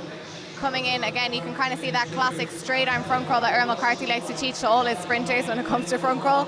And she's taken that first 50 at 28.98. So comfortable first 50 there for Naomi Trate. Yeah, very comfortable. Great inside knowledge there from India about UCD, her former program, and the sort of different techniques that Coach McCarthy will employ on his swimmers. So Trate looking very unorthodox stroke for a 200 freestyle. You would see that on a 100 freestyle, but not so much on a 200, but it's working for her right now. And it is Trate leading not too comfortably from McElorm just below her, who's going to be in second position here, I think. So Trate through in a 60.99, McElorm in a 101.6. So this third 50, you do not take any foot off the pedal. You keep the gas going, you keep the burners on. McElorm looking quite nice as well. Trate, it's going to be all if she can keep up the rate. Trate with the rate all the way down this third 50. It looks between McElorm and Trate. 60.99, probably slightly slower than Naomi Trate wants to take out that first 100, because we know that Molly McElorm has that really strong second half to a lot of her races here, and she has just tipped the post on that third 50, turning in a 1:33.95, so a 32-32 split. So it is going to be neck and neck between Trate and McElorm coming down this last 50. McElorm having a little bit of an advantage because she's turning in towards her competitor. She's turning towards Trate, while Trate is turning towards the rest of the field. So final 50 metres for these girls. Nice strong kick. Molly really trying to put her head down. Final few strokes, girls. Put your head down towards the wall. And we have a final time there. Molly McElorm 2:06.47. Naomi Trate not too far behind her in a 2:06.88. And Danielle Farrell taking that third position in a 2:08. Let's go, McElorm. Gold medal. Best time, 2:06. She'll be absolutely delighted with that. I know she hasn't had a best time in a wee while, so congratulations to her. She's stuck at it. Trained really hard. Never gave up, and that just shows you. Irish Open champion, 2:06.47. That was a really, really great race from her. National Centre Ulster swimmer. Trate went out really hard, but just couldn't quite hang on, but actually closed strongly. I thought she'd die off more, so that shows her determination and her training as well. And Farrell got the bronze medal, 2:08.0. But McElorm, our champion. Moving on to the men's. Yeah, so Molly McElorm on 2:06.47, as David said. Naomi Trate and Danielle Farrell taking the bronze. So now we have the B final for the 15-year-olds. So Doug Duffy in 0, Ethan Noonan in 1, Jonas Kazalushis is in 2, Daniel Egan 3, Matthew Rice in lane 4, Cody Lau in lane 5, Tate Hilton, Killian Kavanagh, Ruben Agbade in 8, and it's Tim Kostanov in lane 9. So this is the 200 metre freestyle boys, 15 and over. Yep, B final. Thanks, Kieran. So Killian Kavanagh in this one. He was just in the 400 medley, I think it was. So he's doubling up. Brutal double 400 medley turn free in the space of what, an hour and a bit? Yeah, is he using this competition as a training session, or is he going for both? Because that's a grueling session. Yeah, so all these swimmers now, B final. All about times, no medals at stake. Just looking to go faster than what they went this morning and have bragging rights on their teammates for what times they go. Matthew Rice, the fastest qualifier into this. Really, really strong leg kick there from the swimmer in lane number 4, the Banbridge swimmer. So really taking it hard in this first 50. But we do have that outlier as well in lane number 8. That's Ruben as well, taking it in a 28.66. So again, we're seeing a couple of outliers having some fantastic swims today or this evening, David.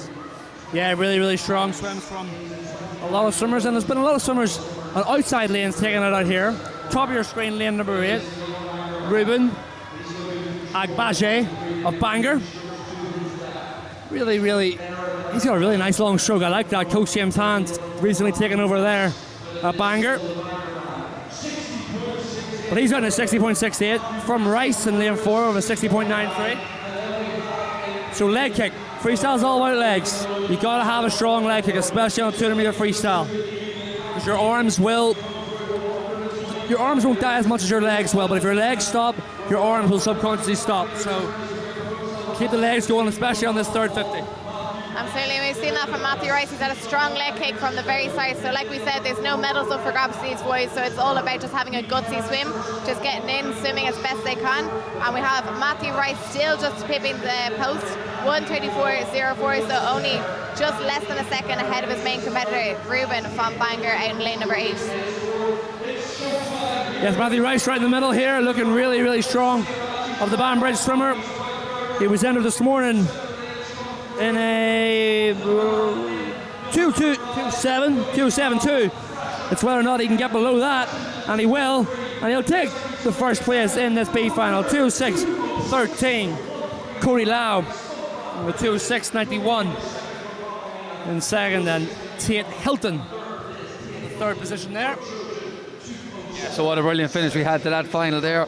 Absolutely super finish with Rice and Lau. So there's a confirmation of the results on your screen for you. 2:06.13, 2:06.91, and Tate Hilton grabbing the bronze just ahead of Killian Kavanagh, 2:07.17. So another really interesting final. David, you're really struggling with the heat here. I'm telling you, folks, watching at home, the heat here it's not cold. I feel like I'm in Marbella right now. You look like you're just back from it. Well, I'm just back, but that's irrelevant. That was a compliment. All right, the A final coming up next. In lane 0, Ryan Griffin. Ian Middleton is in 1. Liam O'Connor in 2. Ashley Weaver in 3. Hussein Shoki is in lane 4. Paddy Cudahy swimming out of lane 5. Omar Kadir in 6. Andrew Mullen will swim out of lane 7. Daniel Strestelhov is in lane 8. And Ben Wilson will swim out of lane 9. Yep, so A final. So talking about the heat up here, we're up sort of in the back stands behind your screen there. Very, very hot in the National Aquatic Centre. So all these swimmers have got to learn how to stay cool, keep their body warm but not too warm, because you lose some amount of body weight and sweat and hydration. So there's all those factors as well as just wanting to swim fast. I think that's one factor that a lot of swimmers don't take into consideration is dehydration, because they're in the water most of the time, so they probably don't realise how much they're actually losing when they're swimming and stuff like that. So maybe when it comes to day 3, day 4, and they don't realise why they're not feeling as peppy as they were in day number 1, dehydration might be one of the main factors. But we do have our A final here of the 15-year-olds. Our fastest qualifier into it is Hussein Shoki of Hamilton Aquatics. It's always nice to have Hamilton join us for a lot of these major events, isn't it, David? They join us for a majority of our major events here in Dublin. Yeah, absolutely. So this 200 freestyle now in the middle. Shockey, Hussein Shockey of Hamilton, really high elbow. Look how high his elbow is to the ceiling. In comparison, if you've been watching the whole stream, you'll notice we had a swimmer before. Her name slips my mind, but she had a bit more of a swinging kind of stroke, straight arm stroke. But Shockey's got a really nice high elbow, almost like the old Ian Thorpe used to swim back in the early 2000s. But he's having a fantastic swim. He was a 1:58.4. He was the only man sub 2 minutes this morning. So see if anybody else can get under that 2-minute barrier and join him. It looks like he's going to take the gold medal though. Don't see anybody really catching him. He hasn't fully gone to his legs yet. Yeah, like you said, David, he's got this really textbook high elbow when it comes to his front core. He's also got a very sneaky breath. You can barely see his mouth coming out of the water as he's taking that breath. So he's very low to the water. This is how he's creating that less resistance than some of the rest of the field. The only swimmer to be dipping below that 2-minute mark, so 1:58.45. He has cleared the field here in this 15A final here. Really starting to bring in that leg kick. We have lane number 3, our clear second winner, but it could be anyone here for the 3rd position. Shocking the whole way here. It's all about the time. He was at 1:58 this morning. He's going to maybe be 1:57. Yeah, 1:57.99. And then 2 minutes, 0.55 for the silver. Ashley Weaver and Paddy Cudahy gets the bronze in a 2:20. That is an absolutely super swim there from Hussein Shoki, just beating the time he set this morning in the heats, and fabulous swim, great strength coming into the last 40 metres there. Once he turned off the wall, really impressive. Well powered down. So the full results on your screen for you. Ashley Weaver in second, Paddy Cudahy with a bronze medal. just ahead of Andrew Mullen. So the next final that we have for you is the 16-year-olds B final. So swimmers just down to our left-hand side getting ready. And we will have a full list of swimmers for you on our screens now, but while you're waiting for that, we'll just take you through the list. So it's Josh O'Neill in lane 0, Jamie Flynn, Tom O'Rourke, Dara O'Neill, Alex Barrett, Kyle Kelly, Zach Holmes, Luke Wynn, Kieran Waterson, and on the far lane, lane 9, all the way from Lisburn, is Luke Horton. Yes, thank you, Kieran. It's B final now. 7 of finals here to bring you this men's 200 metre freestyle. In the middle, we got 204s and 205s, sort of flirting with the first, second, and third positions. So they'll all be looking, they'll all have aspirations to drop below that 2-minute barrier. It might not be tonight, could come a wee bit too soon for them, but they will get there eventually. Yeah, exactly. Like we said, because it is the B final for these 16-year-olds, no medal is up for grabs, but again, these swimmers get to go in for a second race, and they'll just be looking to race the clock here. So, like David said, the 2-minute barrier is probably one of the biggest barriers when it comes to 200 metre front crawl swimming. Once you break that, you know that you're kind of definitely getting into the competitive edge side of the 200 metre freestyle here in Ireland. And most of our major swimmers kind of dropping down to that 150 mark though now, nearly breaking that 150 barrier for a lot of our 200 metre front crawl swimmers, males. The male swimmers? Yeah, definitely. So obviously we had that 4x200 metre freestyle relay team, the first relay team to qualify for Olympic Games in, was it 40 or 50 years for Tokyo? You know, we had great quartet of fantastic swimmers. Jack McMillan, who now swims for GB, Jordan Sloan, Jerry Quinn, and Finn McGeever, who we'll see in the final here, as well as Jerry Quinn. So fantastic group of swimmers to qualify that team.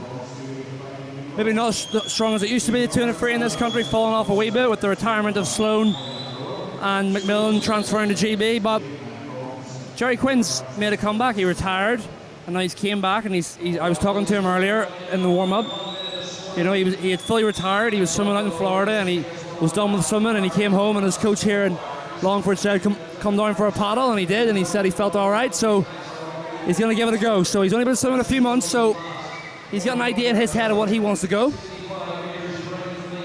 They're just returning back to the pool here on this B final. We've got Dara O'Neill of the NAC just slightly in the lead there, but lane number 5, Kyle Kelly, really picking up the pace as well. So majority of our swimmers hitting above that 60-second barrier for their first 100 metre split. So again, I don't think we're going to be seeing anyone breaking that 2-minute barrier for their 200, but they are giving it a go here, particularly Kyle here, really kicking out hard on this last 50 metres. So he's gained a good bit of distance coming into the second half of this race. But again, second and third position are still up for grabs. But we also have a gutsy swim here from lane number 3. Let's see what these boys can bring home. It's all just about putting their head down. Last 5 metres for these boys. Straight arm coming in for lane number 5. That is Kyle Kelly of Sligo, 2:04.87. 2:05.42 for Zach Holmes of lane number 6. And 2:05.71 for Dara O'Neill of the NAC in lane number 3. All right, thanks very much for that, India. So really good finish to that race there from Kyle Kelly, winning that one at 2:04.87, just ahead of Zach Holmes and Dara O'Neill. So up next is the A final.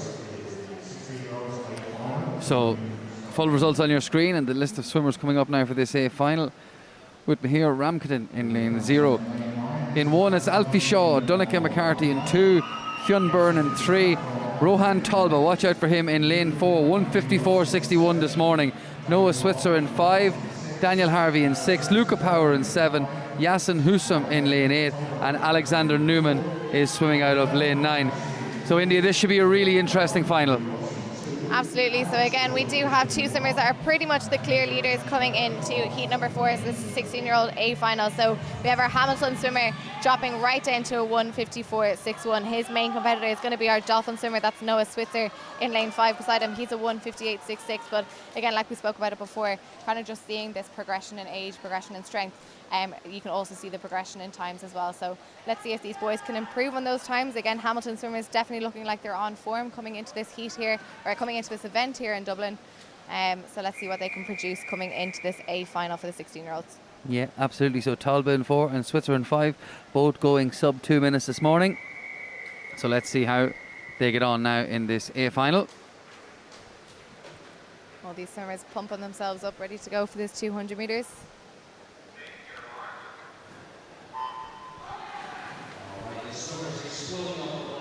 A final. Men 15 and over. Not 15 over. It says on the screen it's 15 and over, but it's not. It's 15 and under. 200 metre freestyle final. So again, we've got another Hamilton swimmer taking it out fast. Obviously, that's what they practice out in Dubai. Speed and attacking this 200 metre freestyle like you've got to do now. You've got to take it out quick, because at the top level, if you go out too slow, you're not going to catch those guys up. You've got to go out fast. So he's looking really, really nice in there, isn't he?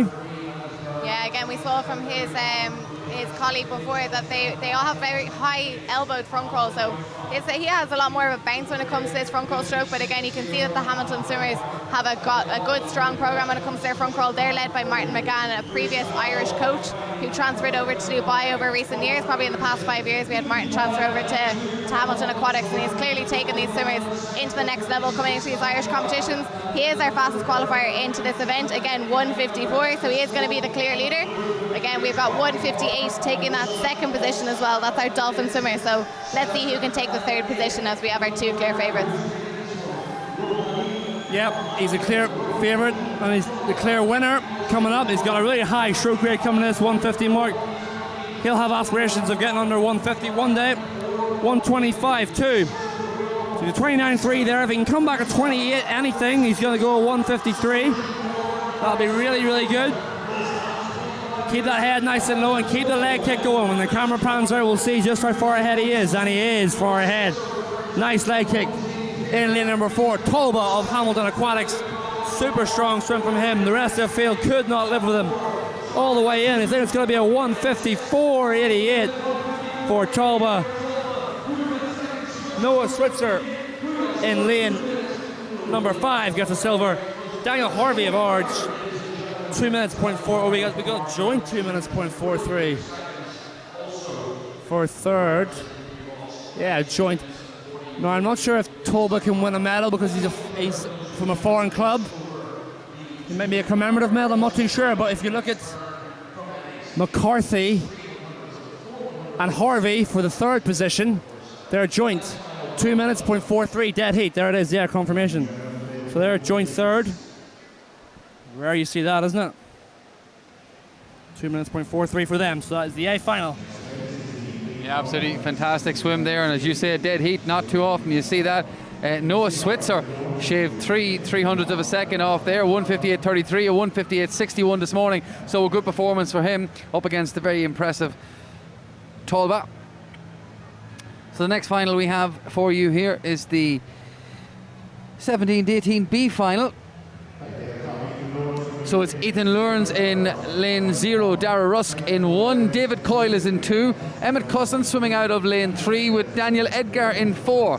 Christopher Mason is in 5, beside him is Kyle Fagan, Matt O'Sullivan in 7, Mark Galland is in lane 8, and Michael O'Driscoll swims out of lane 9. So, yeah, last B final of tonight. We're probably looking at Daniel Edgar here. Yeah, we're looking at Edgar. 2:25. He's got a second lead, roughly. We're just under a second lead on his teammate Christopher Mason in 5. So just 0.6 separating them from the heat. So, you know, they'll be swimming off each other. They'll know exactly each other's strengths and weaknesses. So it's a swimmer's own prerogative, their own choice for whether they swim their own race or they swim off someone else. Both have their benefits, both have their downfalls. But full heat here in the men's 200 metre freestyle B final for ages 17 118 in the male category. So settling into the stroke. So interesting to see from this great camera shot. You know, the swimmers with the better starts, the worse starts, some swimmers with a higher stroke rate in the first 50, and some with a lower stroke rate. But we're seeing a lot of swimmers out in lane 0 going for it early, and this is no exception.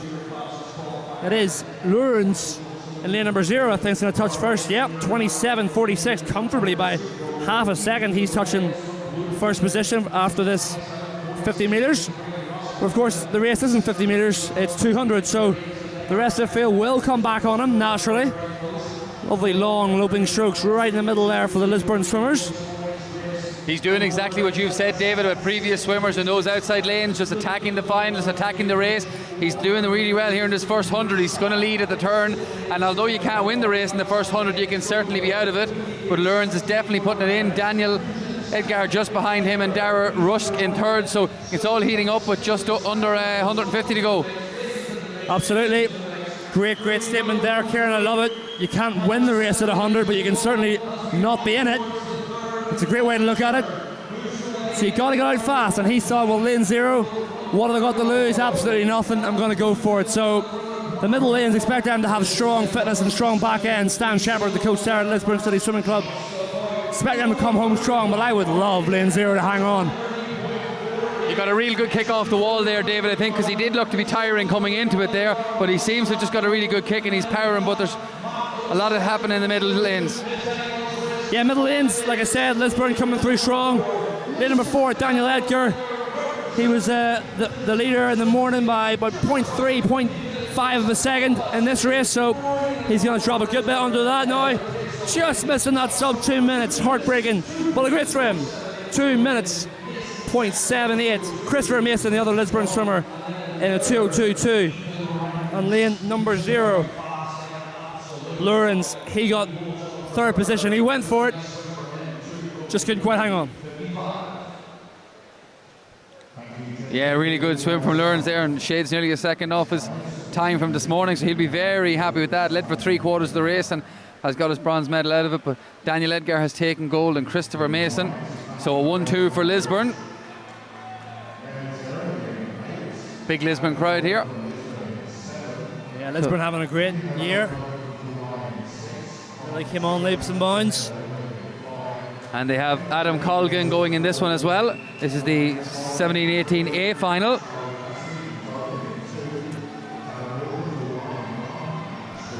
So just taking a look at the field.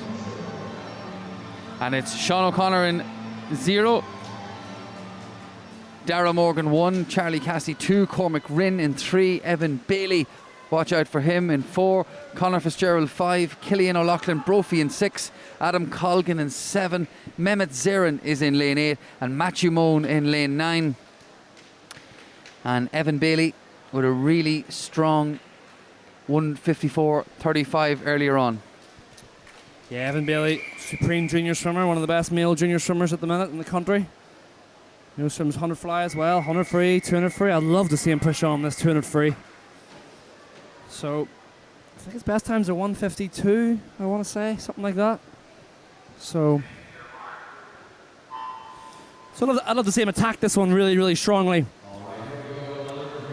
But look out for the different strokes of Evan Bailey and Conor Fitzgerald, who swims at the National Centre Limerick. He was in on a 1:55.39 for him this morning. So it is Bailey and Fitzgerald, India.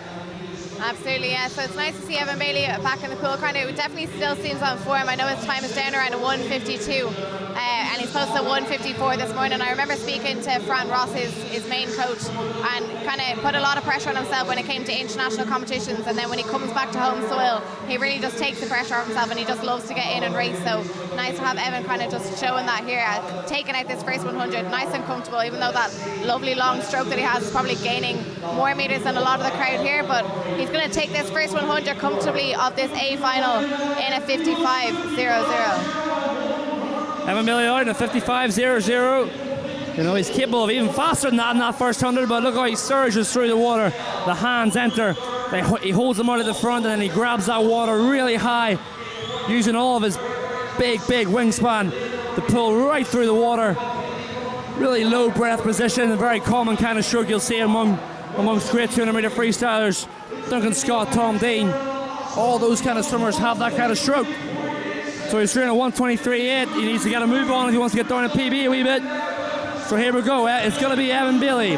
Fitzgerald just below him. But it's going to be Bailey. It's all about the time for him. I'd love to see him start to push on this 200 metre freestyle. I think, like I said, I think his best time is a 152. He's coming through the whole way. Can he dip under 151 maybe? I think just over 153.11. Conor Fitzgerald 155.43. Silver medal. Yeah, 153.11. What a swim. Well called before the race by Indy and David. That was a really good swim. 153.11. He powered through the water. Conor Fitzgerald also swam very, very well. 155.43. And Adam Colgan taking the bronze. 156.31. A really good race there between fourth and fifth. Only 1/100 of a second separating Cassidy and Morgan in fourth and fifth. So that was a really good one. So we're on to the 19 and over now. A final. I think this is the final. Yeah, this is the open final. Of the 19 and over. Yeah, and the last one of the 200 metres. Yep. So let's just take a check on who we have. So in lane 1 from lane 0 from Lisburn, James Allison. Aidan Cook is in 1, Jack Fleming in 2, Rory McKinnon is in lane 3 with Finn McGeever beside him in 4, Danny Morgan swims out of 5, Jerry Quinn is in 6, Matthew Walsh Hussey is in lane 7, Ben David in 8, and Kirsten Nyland on his home pool here in lane 9. So some interesting times ahead of this final. Yes, we've got our fastest qualifier, Finn McGeever, 23-year-old from National Centre Limerick. He's 154.05, but not too much separating the field. We've got lane number 3 in a 155.45 and lane number 5, Danny Morgan, in a 155.15. So pretty much anyone's field. It's be nice to see which of these boys is really on form coming into this last 200 of the men's 200 metre freestyle. David, what's your prediction for this race? Yeah, I'm predicting Finn McGeever should be taking this one. Tokyo 2020 Olympian. As part of that men's 4x200 metre freestyle relay I mentioned earlier. Had a few rough years. Hasn't been quite as on it as he's used to. Right above him, Jerry Quinn. A phenomenal swimmer. I think he's a 148 is his best, something like that. But he took a few years off after the Olympics. Like I said, after the Olympic Games, retired and then came back. So be interesting to see where he goes. He's only been training since March, but he's out very fast. 25.4. Jerry going for it. 25.4, leaving nothing in the pool. Beware, folks, he might die a death in this back 100. But he's looking super strong. Look at that stroke, way ahead of the field. That takes some guts. Knowing you haven't done a crazy amount of work to still put yourself in this position, doesn't it, India? Absolutely, yeah. He's really going for it here, Jerry, in this first 100 of the 200 metre freestyle. He's turning there in a 52.93. That's a strong start there from the Longford swimmer. So again, he's taken that break after the Olympics. Maybe it was a mental break, maybe it was a physical break, maybe he's just kind of coming back in and finding that love for racing again. But you can clearly see it's the clear lead coming in down this last kind of 60 metres, I guess. I'll tell you what, that takes serious guts. That's what you love to see. Swimmers just going for it. Who cares? If you die, you die. Just absolutely attack the race and see what happens. Jerry Quinn miles ahead. He's only been swimming a few months. 122.35. He could hang on for a 151. Look at the rate. That's real grit, real determination. He will be hurting like crazy on this back 25, but he's proved me wrong. Only been training a couple of months after taking well over a year off. Just shows you if you've got it, you've got it. Jerry Quinn, my country mile, taking this one. Watch the clock, you'll be right around 150, 151. That's how you do it. 151.90 from McGeever and a 153.9. Fleming 154.9 for the bronze. Jerry Quinn, that is, although it's well off his best time in 148, that's one of the most impressive swims I've seen in a long time for the amount of training he's done. Absolutely, that was a real gutsy swim, and you know yourself, David, even taking 2 or 3 weeks off swimming and trying to get back into that, trying to find that feel of the water again is really difficult. So to nearly take a full year off And then for Jerry to be able to come out and perform something like that was a real phenomenal swim there from Jerry. Yeah, absolutely, and shaving nearly 5 seconds off what he did earlier on today, and as you say, just training since March, so fair play. So Jerry Quinn taking gold there, 151.9. Finn McGeever in second, 153.94, and Jack Fleming from Lisburn, 154.91. So our next race here is the 100 metre breaststroke, the 15 girls B final. And Triton's Molly Mulvey is in 0, Zoe Steins in 1, Blonde O'Connor 2, Lily Knight in 3, Shauna Murphy in 4, Ard's Gemma Adams is in 5, Emily O'Dwyer in 6, Tau Stasiu is in 7, Grace Quinn in 8, and Beth Catney is in 9. Yep, first 100 metre final of the evening. That's the women's breaststroke, 100 breaststroke, and then we have the men's 100 breaststroke to conclude racing for this evening on day 1. B final, 15-year-old girls, 100 metre breaststroke. Again, these girls post in the B final, they're not going for a medal, but they will be looking to post fast times, and I'm sure they've all seen Mona McSharry swim that 100 metre breaststroke over in Japan this week, going below that 106 mark to go for 105.55, one of the fastest swims in the world ever, and just missing out on the medal in the final swim as well, David. Yeah, absolutely. So, I mean, 105.55 for McSharry is just completely outrageously quick. She's just dropping every time she hits the water, so couldn't believe it when I saw she went down in the prelims. Olympic qualification time for her, so she's going to the Olympic Games for sure, and she'll be right up there to get a medal. Right up there to get a medal next year. So this time next year, it's crazy. We're talking about Olympic Games already. Only seems like not long ago we were talking about Tokyo, and we're straight into Paris. But all these girls aspire to be just like Mona McSharry, you know, and there's no reason why any of them can't be. Commanding race here though, India number 3. Absolutely, it's Lily Knight that takes the first 50 of this women's 15 and under 100 metre breaststroke, and she looks like she's holding strong, but it does look like lane number 4 might just be gaining this little bit of ground. I think lane number 3 is just tying up just a little bit, so it's lane number 4 is Shauna Murphy of Dolphin Swimming Club that might just touch her to the post. Her qualifying time 1:24.27, touching below in a 1:23.14. It's a great second half of the swim there, Shauna. Lily Knight taking second position in a 1:23.93. And in lane number 5, we have Gemma Adams of Ards taking the third position in a 1:24.17. Yeah. First B final done for the breaststroke. Yeah, so Shauna Murphy winning that one, Lily Knight in second. Both those times faster than anything we saw this morning. And Ards Gemma Adams taking the bronze medal. So the next race we have now is the A final, same age group. In lane 0, Erin Robertson, Jessica Purcell in 1, Kate McDade in 2, Caitlin Butters 3, Avril Alland in 4, Jane Ryan swims in 5 with Jordan Winterbach in 6, Julia Warchol in 7, Sasha Coleman in lane 8, and Nicole Colfer in lane 9. Just looking at this here, lane 4, Alland has a 1:16.46 earlier. That was a good swim. Yeah, clear the field comfortably for Avril Alende. 1:16.4. Next fastest is a 1:18.0. Jane Ryan of Athlone. So tight one here for gold and silver, but the medal's up for grabs here in this women's 15-year-old girls 100 breaststroke. Absolutely, David. And they're impressive times from 15 years of age. 1:16.46 from Avril Allende from Trojan Swimming Club, taking lane number 4. And again, we can see from this stroke rate that she really has got that good undulation from the back, so we can see why she is a clear leader in this A final of the 15 and under 100 metre breaststroke. So let's see what they can take out this first 50. What kind of split would they be looking for here, David, on the first 50? Probably something along the lines of a 36? No, faster, 34 maybe? 35.5, yeah, so, you know, if they're looking to get in and around that, sorry, I'm just looking at my notes here. Yeah, that sort of 1:15-ish mark, they want to be down a good bit. A lot of these younger swimmers will have similar splits in the first 50 and the second 50, so looking really strong in the middle there. I really like that stroke, lane number 4, Allende.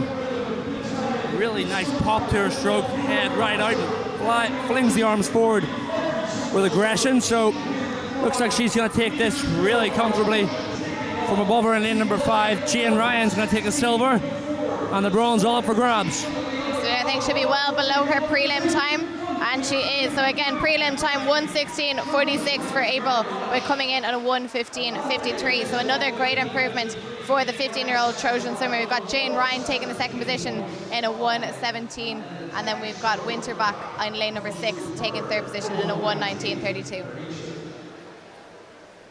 Another really good final here. We're just being treated really to a series of good finals. So Arbil Allen has gone better than she did this morning, 1:15.53. Jane Ryan at 1:17.65, and Jordan Winterbach 1:19.32, just ahead of Kate McDade in 1:19.73, who narrowly beat Caitlin Butters. So the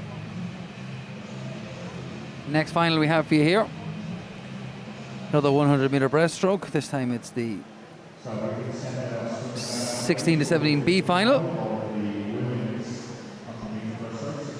So Rena McCormick in lane 0 with Olivia Miss Kelly in 1, Amelia Joyce 2, Clara Doherty in 3, Louise Hartnett is in 4, Darcy Walker, the Banbridge swimmer, is in lane 5, Ellen Lund is in 6 with Fiona Henderson swimming out of 7, Eva Harrington in 8, and Jane O'Boyle swims out of lane 9. Just going through the times from earlier on, David, and 1:18 is the best we had, so I'm sure that Louise Hartnett will be hoping to go a little bit quicker than that. Yeah, just practice to get faster in the evening. It's a real skill, as India will know, to swim faster in the evening than in the morning. It's not just a given that you're going to swim faster. I struggle to do it a lot of the time. I always swam all my best times are from the morning, so some swimmers have it. I couldn't quite master it, but it's a real skill you have to learn from an early age, isn't it, India? Absolutely. I think especially from a morning swim, if you know that you are taper coming into an event, you put a little bit less pressure on yourself coming into the morning swim, so sometimes you can swim a little bit faster, and then when you get into that final, maybe there is that little bit more pressure coming onto you. So I would find the same myself there, David. Sometimes the evening swim would be a little bit slower than the morning swim, so it'll be interesting to see how these girls take it out here. Again, because it's the B final, a little bit less pressure on getting a medal, but they're still going to be looking for a faster time than their morning swim. Yeah, of course. So women's 100-meter breaststroke, they're all in around, as Kieran was saying. The middle swimmers are all just sub 120, 119s, 118s kind of level, so they won't be pushing down that 115 barrier, kind of knocking on the door of that. So they're very, very close here, kind of a blanket turn here. Very hard to call who's going to be in the lead. It looks like, call it Darcy Walker in lane 5, 36.4. Only 0.6, 0.7 separating the top 7, so shows you how tight that is. So all about this back 50, and now from here on out, about 30 metres out, you just got to go. You got to pick up the rate, but you got to keep that stroke nice and long, whip the legs, squeeze the glutes in the back, and you got to just keep moving, keep momentum going forward. Don't let it go up and down. Absolutely strong second half from lane number 5, and lane number 4 is going to be neck and neck right in the last 5 metres, but it does look like lane number 5 maybe in a 1:16.5, 1:17.16 for Darcy Walker taking that first position. Louise Hartnett taking the second position in 1:17.46, and then we've got lane number 2 Amelia Joyce from Sharks 1:19.39 to take that bronze position in our B final. Yeah, great swim there, shaved nearly a second off the morning time, and I know that David was alluding to being able to manage that, but really good there from the girls, all getting well in below the morning time, so really good final there, particularly from Walker and Hartnett. Absolutely nothing separating them in first and second, so really good conclusion to that final. Coming up for us next is the A final in the equivalent, and this one should be an absolute cracker. Times could be going close to about 1:10 here. So in lane 0, Laura Cascordi-Nagy. In lane 2, it's Cara Marr. Julie Sala in 2, Amy Noble in 3. Jade Kershaw in 4. Ciara Aiken in 5. Isabel Kidney is in 6. Megan Jones 7. Ellie Campbell is in lane 8. And Lavina Ricca is in lane 9. So most of these times coming in at 1 minute and in the mid-teens there, David, but they'll be hoping to get down to in around the region of 1:11, I would imagine. Yeah, fighting with that 110. You know, always look at those barriers. You want to break in swimming. Oh, swimming's, you know, this race is about getting your hand on the wall. You want to win the gold medal, and the time will come with that if you just race sometimes, you know, but swimming's so black and white because you're judged by a time. You know, it's not about if you're playing a game of football or rugby and a manager thinks you played well, your fan thinks you played well, some thinks you played badly. No, in swimming, if you've swam well, it's there in black and white. So very, very cruel and harsh sport if you're on the wrong side of it. But here in this A final, India, it looks like lane number 5, Kira Aiken of Ards. I think lane number 1 is actually taking it quite strong here, David. I think she might just get the touch. That is Cara Maher of Terranure, 33.52. It's a gutsy start for the Terranure swimmer. Really strong, but we do know that Kira Aiken and Jade have a strong back half in this 100 metre breaststroke as well. So again, it's just about picking up that stroke rate, using that power from the legs. But lane number 1 still really going with this gutsy swim. But I think the Hamilton swimmer might just gain a little bit of ground coming into this last 25. But lane number 5 isn't letting her way easy either. Yeah, coming back now, this is really hard to call.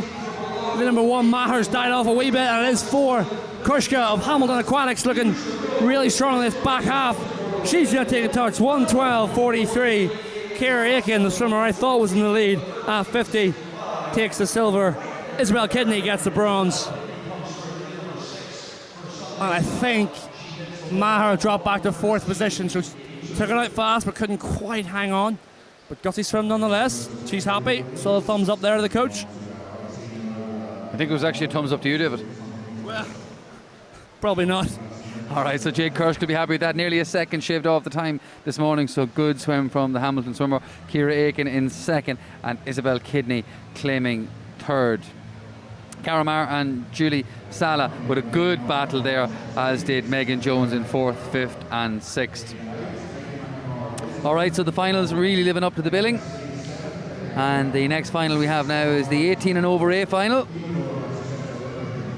The swimmer's just coming out on our left-hand side here. So Leisha Murphy from the NAC, her home pool is in lane 0. Teddy Kinsler in 1. Radka Podeska in 2. Alwyn Cook is in 3 with Niamh Coyne in 4. Emer Doyle is in 5. Molly Main in 6. Kellyanne Brown is in 7. Ava McNamara in lane 8. And Andrea Pagakova is in lane 9. India, this should be a really interesting final.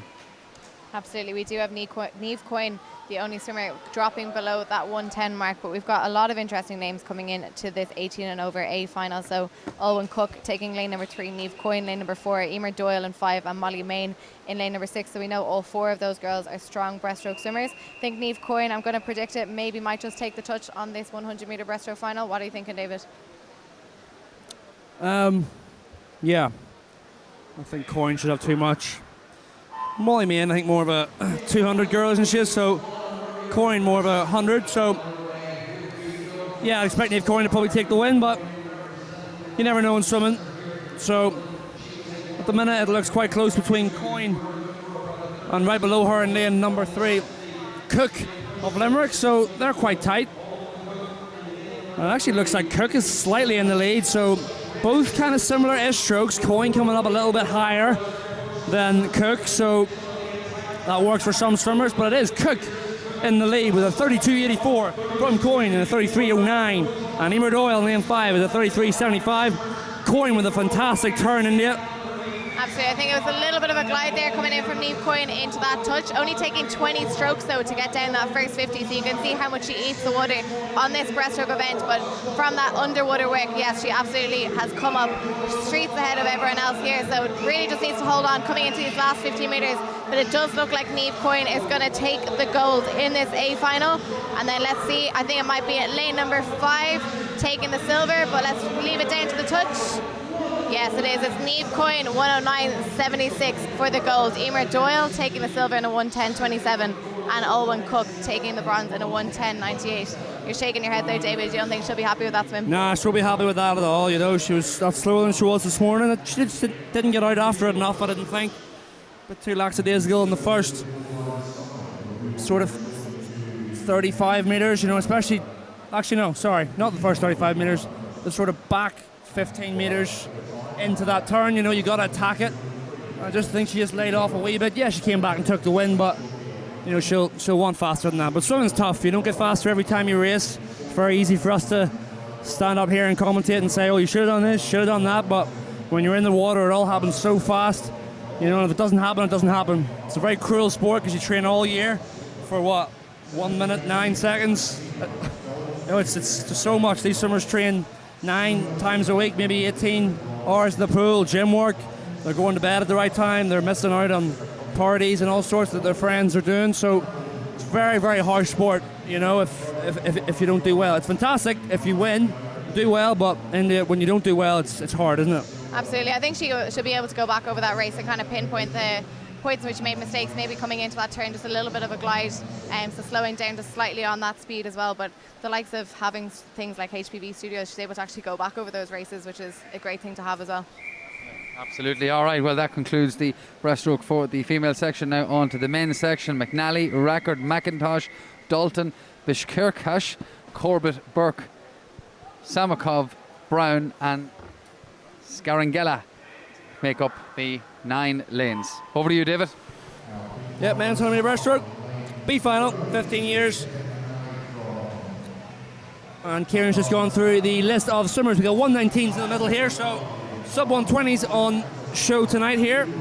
Absolutely. Strong start there from lane number 4, but an interesting stroke. He literally stays with his head up the entire time, so not really dropping into that streamline stroke, but he does look like he's eating up a good bit of water.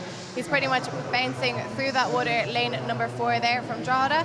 So let's see what the turn is going to be. Again, here's our fastest entry time. It's going to be a 1:19.35, so he's probably going to be looking to turn on a 36. And we've got lane number 2 taking the touch there in a 35.40, so let's see what they can come back on here, David. Yeah, 35.40, like India said, in the lead. But quite a close one here, and a lot of differing strokes in this B final. Keeping the arms moving forward. In breaststroke, naturally, if you look at it, you know nothing about swimming. The body's moving up and down, anybody can see that. But you want to almost try and limit that, especially as you get tired. The body will want to go up and down even more. But you need to keep everything moving forwards as best you can. Throw the head forwards and not back. But here we go, lane number 3, he's going to take it here. Mark Dalton of Aer Lingus, straight into the finish. Conor Corbett, my bad. Conor Corbett from lane number 5, a 1:17.4 takes the win. Yeah, great drop in time there from lane number 5, the Wexford swimmer. So entry time of 1:19.39, nearly taking 2 seconds off in a 1:17.48. Then our official times are just going to come up on screen there. So we've got lane number 2. We've got the Drogheda swimmer in a 1:18.31, and we've got Mark Dalton of Aer Lingus in a 1:18.86. All right, well, on to the A final now, and keep a little eye out on Alan Karachenko. Swam 1:10.87 this morning. We'll give you just full results there on your screen from the B final. Now it's on to the A final, and it's Dima Danilchenko in 0, Ross McComb 1, Raiden Pinto 2, Aaron Heron 3, Alan Karyachenko, that's the guy, keep an eye on him, from Banbridge in 4, Jamie Lannon from Sligo in 5, Daniel Steelstov, Cathal O'Brien in 7, Cody Lau in 8, and Ethan Noonan from Aer Lingus in lane 9. A final. Men's 100 metre breaststroke. 15 years of age, these boys are. So 15 years of age, very young. So young to be stood under the lights here at the NAC. It's not, there's a lot of people here just for the amount of swimmers who are racing. A lot of parents and coaches here, so not easy standing up and racing in this arena, I tell you. So great experience for these young swimmers. Really, really good. Absolutely. So like you were saying, Dave, just 15 years of age for them to stand up and be able to perform the way they are, especially with a full arena here in the National Aquatic Centre in Blanchardstown. But it looks like lane number 4 in this A final, that is the Banbridge swimmer, is going to take the first 50 in a 32.97, but not too far behind him, another Banbridge swimmer, so just his colleague, in a 33.12. 1-2, that's Ross McComb in lane number 1, so another outlier here, but looking really strong coming in from the Banbridge swimmers for this A final, 15 years of age. Again, 1:10 is our fastest qualifier into this event. So far, still below that 60-second mark. Looks like he might just hit maybe 1:09, maybe still hitting that 1:10 coming into these final 10 meters. And it's strong swim for the Banbridge swimmer to finish off this A final, just above his qualifying time, 1:10.94 for Alan Karanchenko. Yeah, Kieran said it, the Walsh driver Karanchenko. That's exactly what happened, 1:10.94. Really solid swim for him. And what was he this morning? 1:10.87 this morning, so slightly slower, but pretty much the same swim. You know, under a tenth of a second in it there, so you can't really. It's the same swim pretty much, so good swim from him. Lannon with the silver and Stretzlov with the bronze. 1:12.49. All right, so on to the under 16B final next.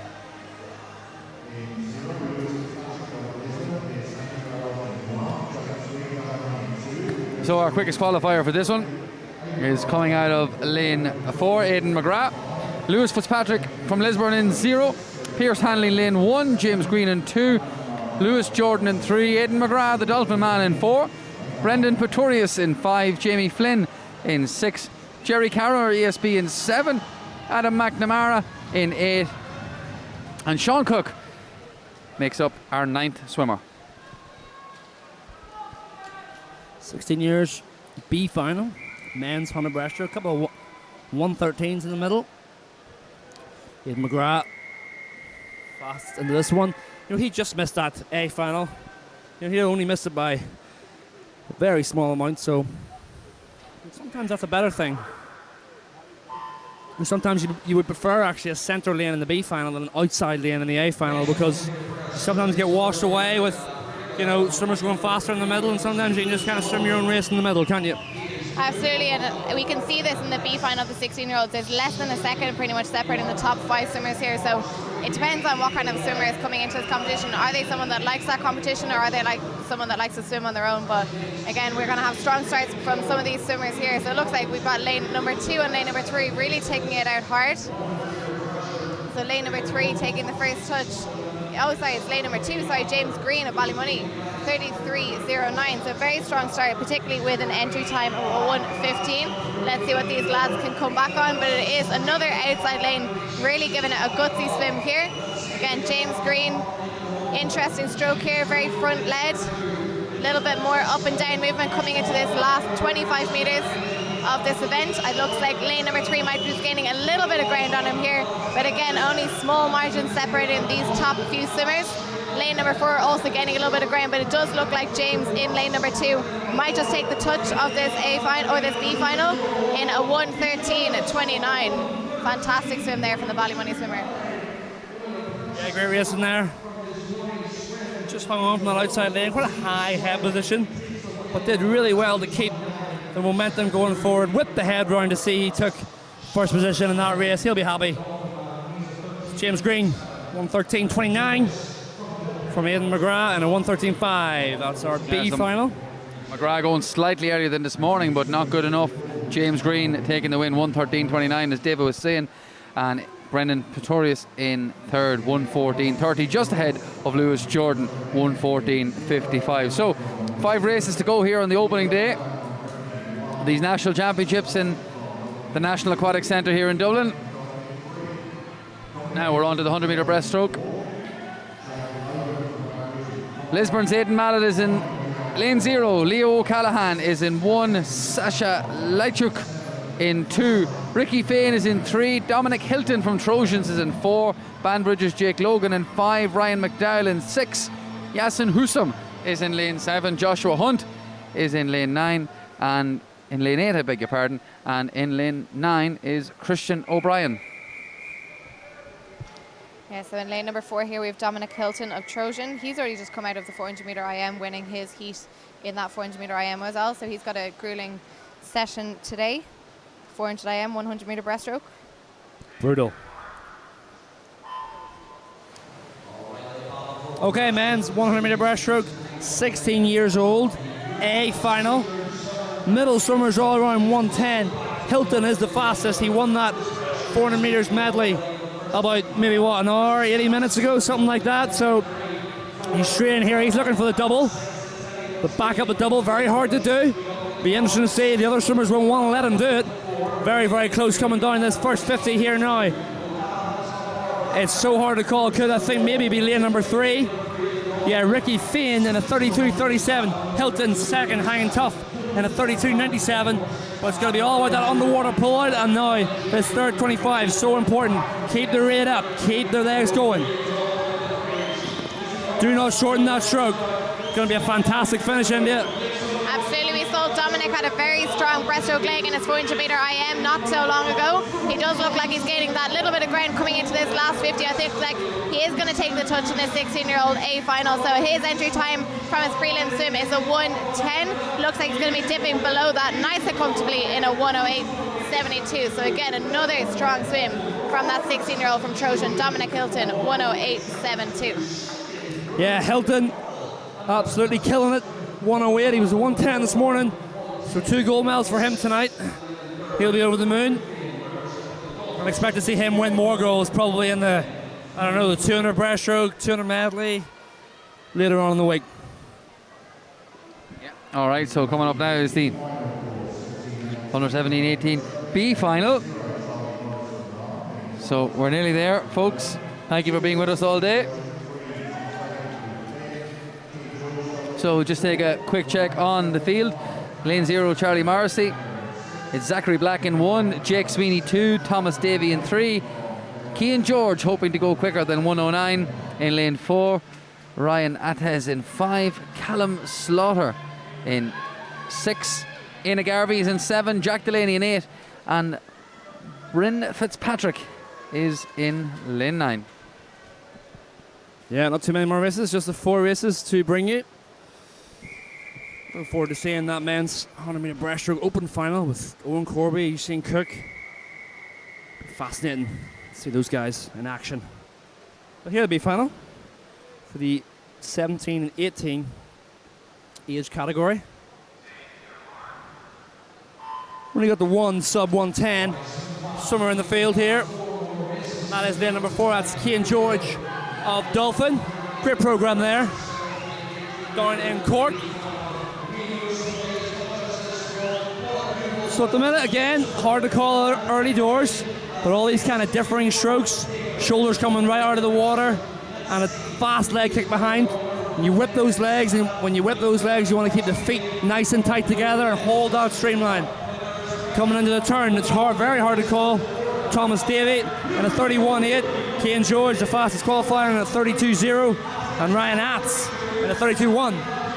Absolutely, we've got Cian George and Ryan Atz, both of them from Dolphin, so they both know exactly how they're going to swim this race. Both teammates coming in here, but we do have just a slight lead coming into that first 50, but it does look like it's changing over. It does look like it's Cian taking the lead, coming down this final 15 metres.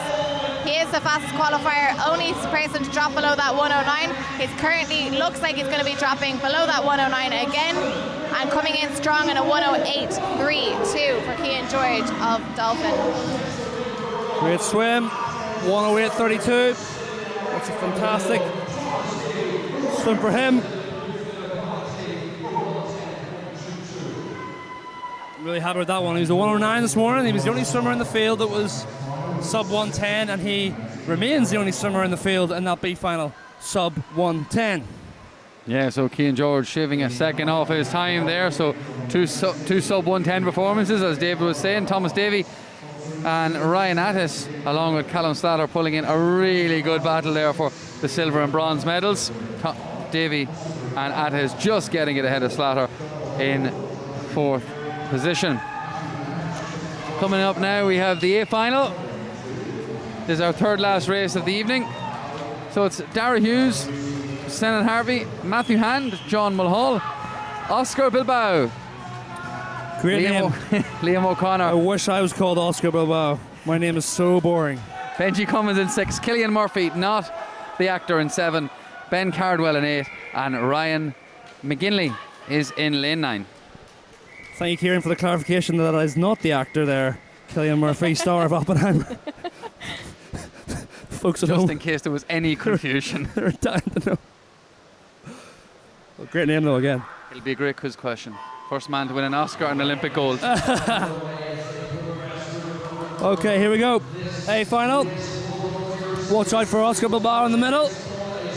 Quite a close race, this one definitely. Watch out for Matthew Hahn, lane number 2, the National Centre Ulster swimmer.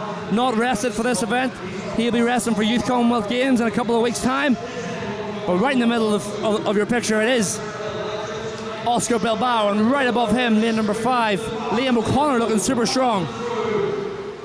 Yeah, fantastic start there from the Hamilton swimmer, Oscar Bilbao, 30.03. His entry time is a 1:03.78, so he's going to want to come back nice and strong if he wants to break that time, but it doesn't look like lane number 5 is giving him an easy race. That's Liam O'Connor. Again, he's only slightly behind him on that qualifying time. He's come in on a 1:03.78, so just 1/10 of a second separating these two swimmers from their prelim times, and it looks like it's going to be very close in the touch, but the Hamilton swimmer might just take it here. Probably just going to hit around the same time, and it is 1:03.23 for Oscar Bilbao of Hamilton Swimming Club. Liam O'Connor not too far behind, 1:03.55, so just 3/10 of a second. And then third position going to the Trojan swimmer John Mulhall, 1:06.10. Yeah, great swimming there. You know, 1:03s is not hanging about. Liam O'Connor will probably get the Irish gold. So Oscar Bilbao is from Hamilton Aquatics in Dubai. And then John Mulhall and Matthew Hahn will also get silver and bronze medals. That was a great race, that one. Enjoyed that.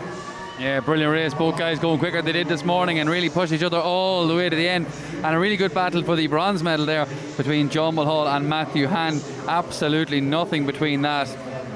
The smallest of Murphys. And I'm not even going to comment on who came 5th, just in case. Tommy Shelby. All right, the penultimate race of the day. It's the 19 and over B final. So it's Jeremy Blackwell, Cian Foley, Odie Melia, Deaton Register, Owen Walsh. Ewan Fain is in 5, Jake Van de Beek in 6, Ross Gillespie in lane 7, Michael Campbell in 8, and Damien O'Hagan in lane 9. Yep, penultimate race here, B final of the open category, the men's 19 and over. So range of ages here. Fastest qualifiers, 1:11 in the middle. The penultimate race, like I said, of this day 1 of the Irish Summer National Championships here at the National Aquatic Centre in Blanchardstown, Dublin. Been a fantastic night of racing, and we look forward to more over the next coming 4 days. Absolutely, so it's not that much separating the top 4 swimmers, less than half a second pretty much separating the top 4 swimmers coming into this penultimate heat, or penultimate final of today's session. So let's just see who's going to take the touch. It's quite a close race, so it might look like lane number 4. It is. It's Owen Walsh taking that first touch in a 32.31, but the lad's not too far behind him. Only again 3/10 of a second separating position number 2 and position number 3. Yeah, absolutely. This is a real tight one for this B final. Although no medals at stake, pride is most definitely at stake. So right in the middle, it is so hard to call. Between Regis, Walsh, Fain, very hard to call right in the middle there. Fantastic swim for lane number 3, Dean Regis, really putting in the pressure here to lane number 4. Coming into the final few metres, but it does look like lane number 4 might just take that touch if he can hit it dead on, and it is 1:09.57 for Owen Walsh. Good few two sub 110s there. Walsh and Regis getting their hand on the wall to get under that 110 barrier. They'll be delighted with that to win that B final. Yeah, so as David's saying, just to go sub 110 will be really good mental. So Owen Walsh getting there, Deaton Register getting there. Ewan Fain just unlucky, the Dolphins man, 1:10.54, but securing the bronze medal for himself. So here we go with the last race of the evening, the A final.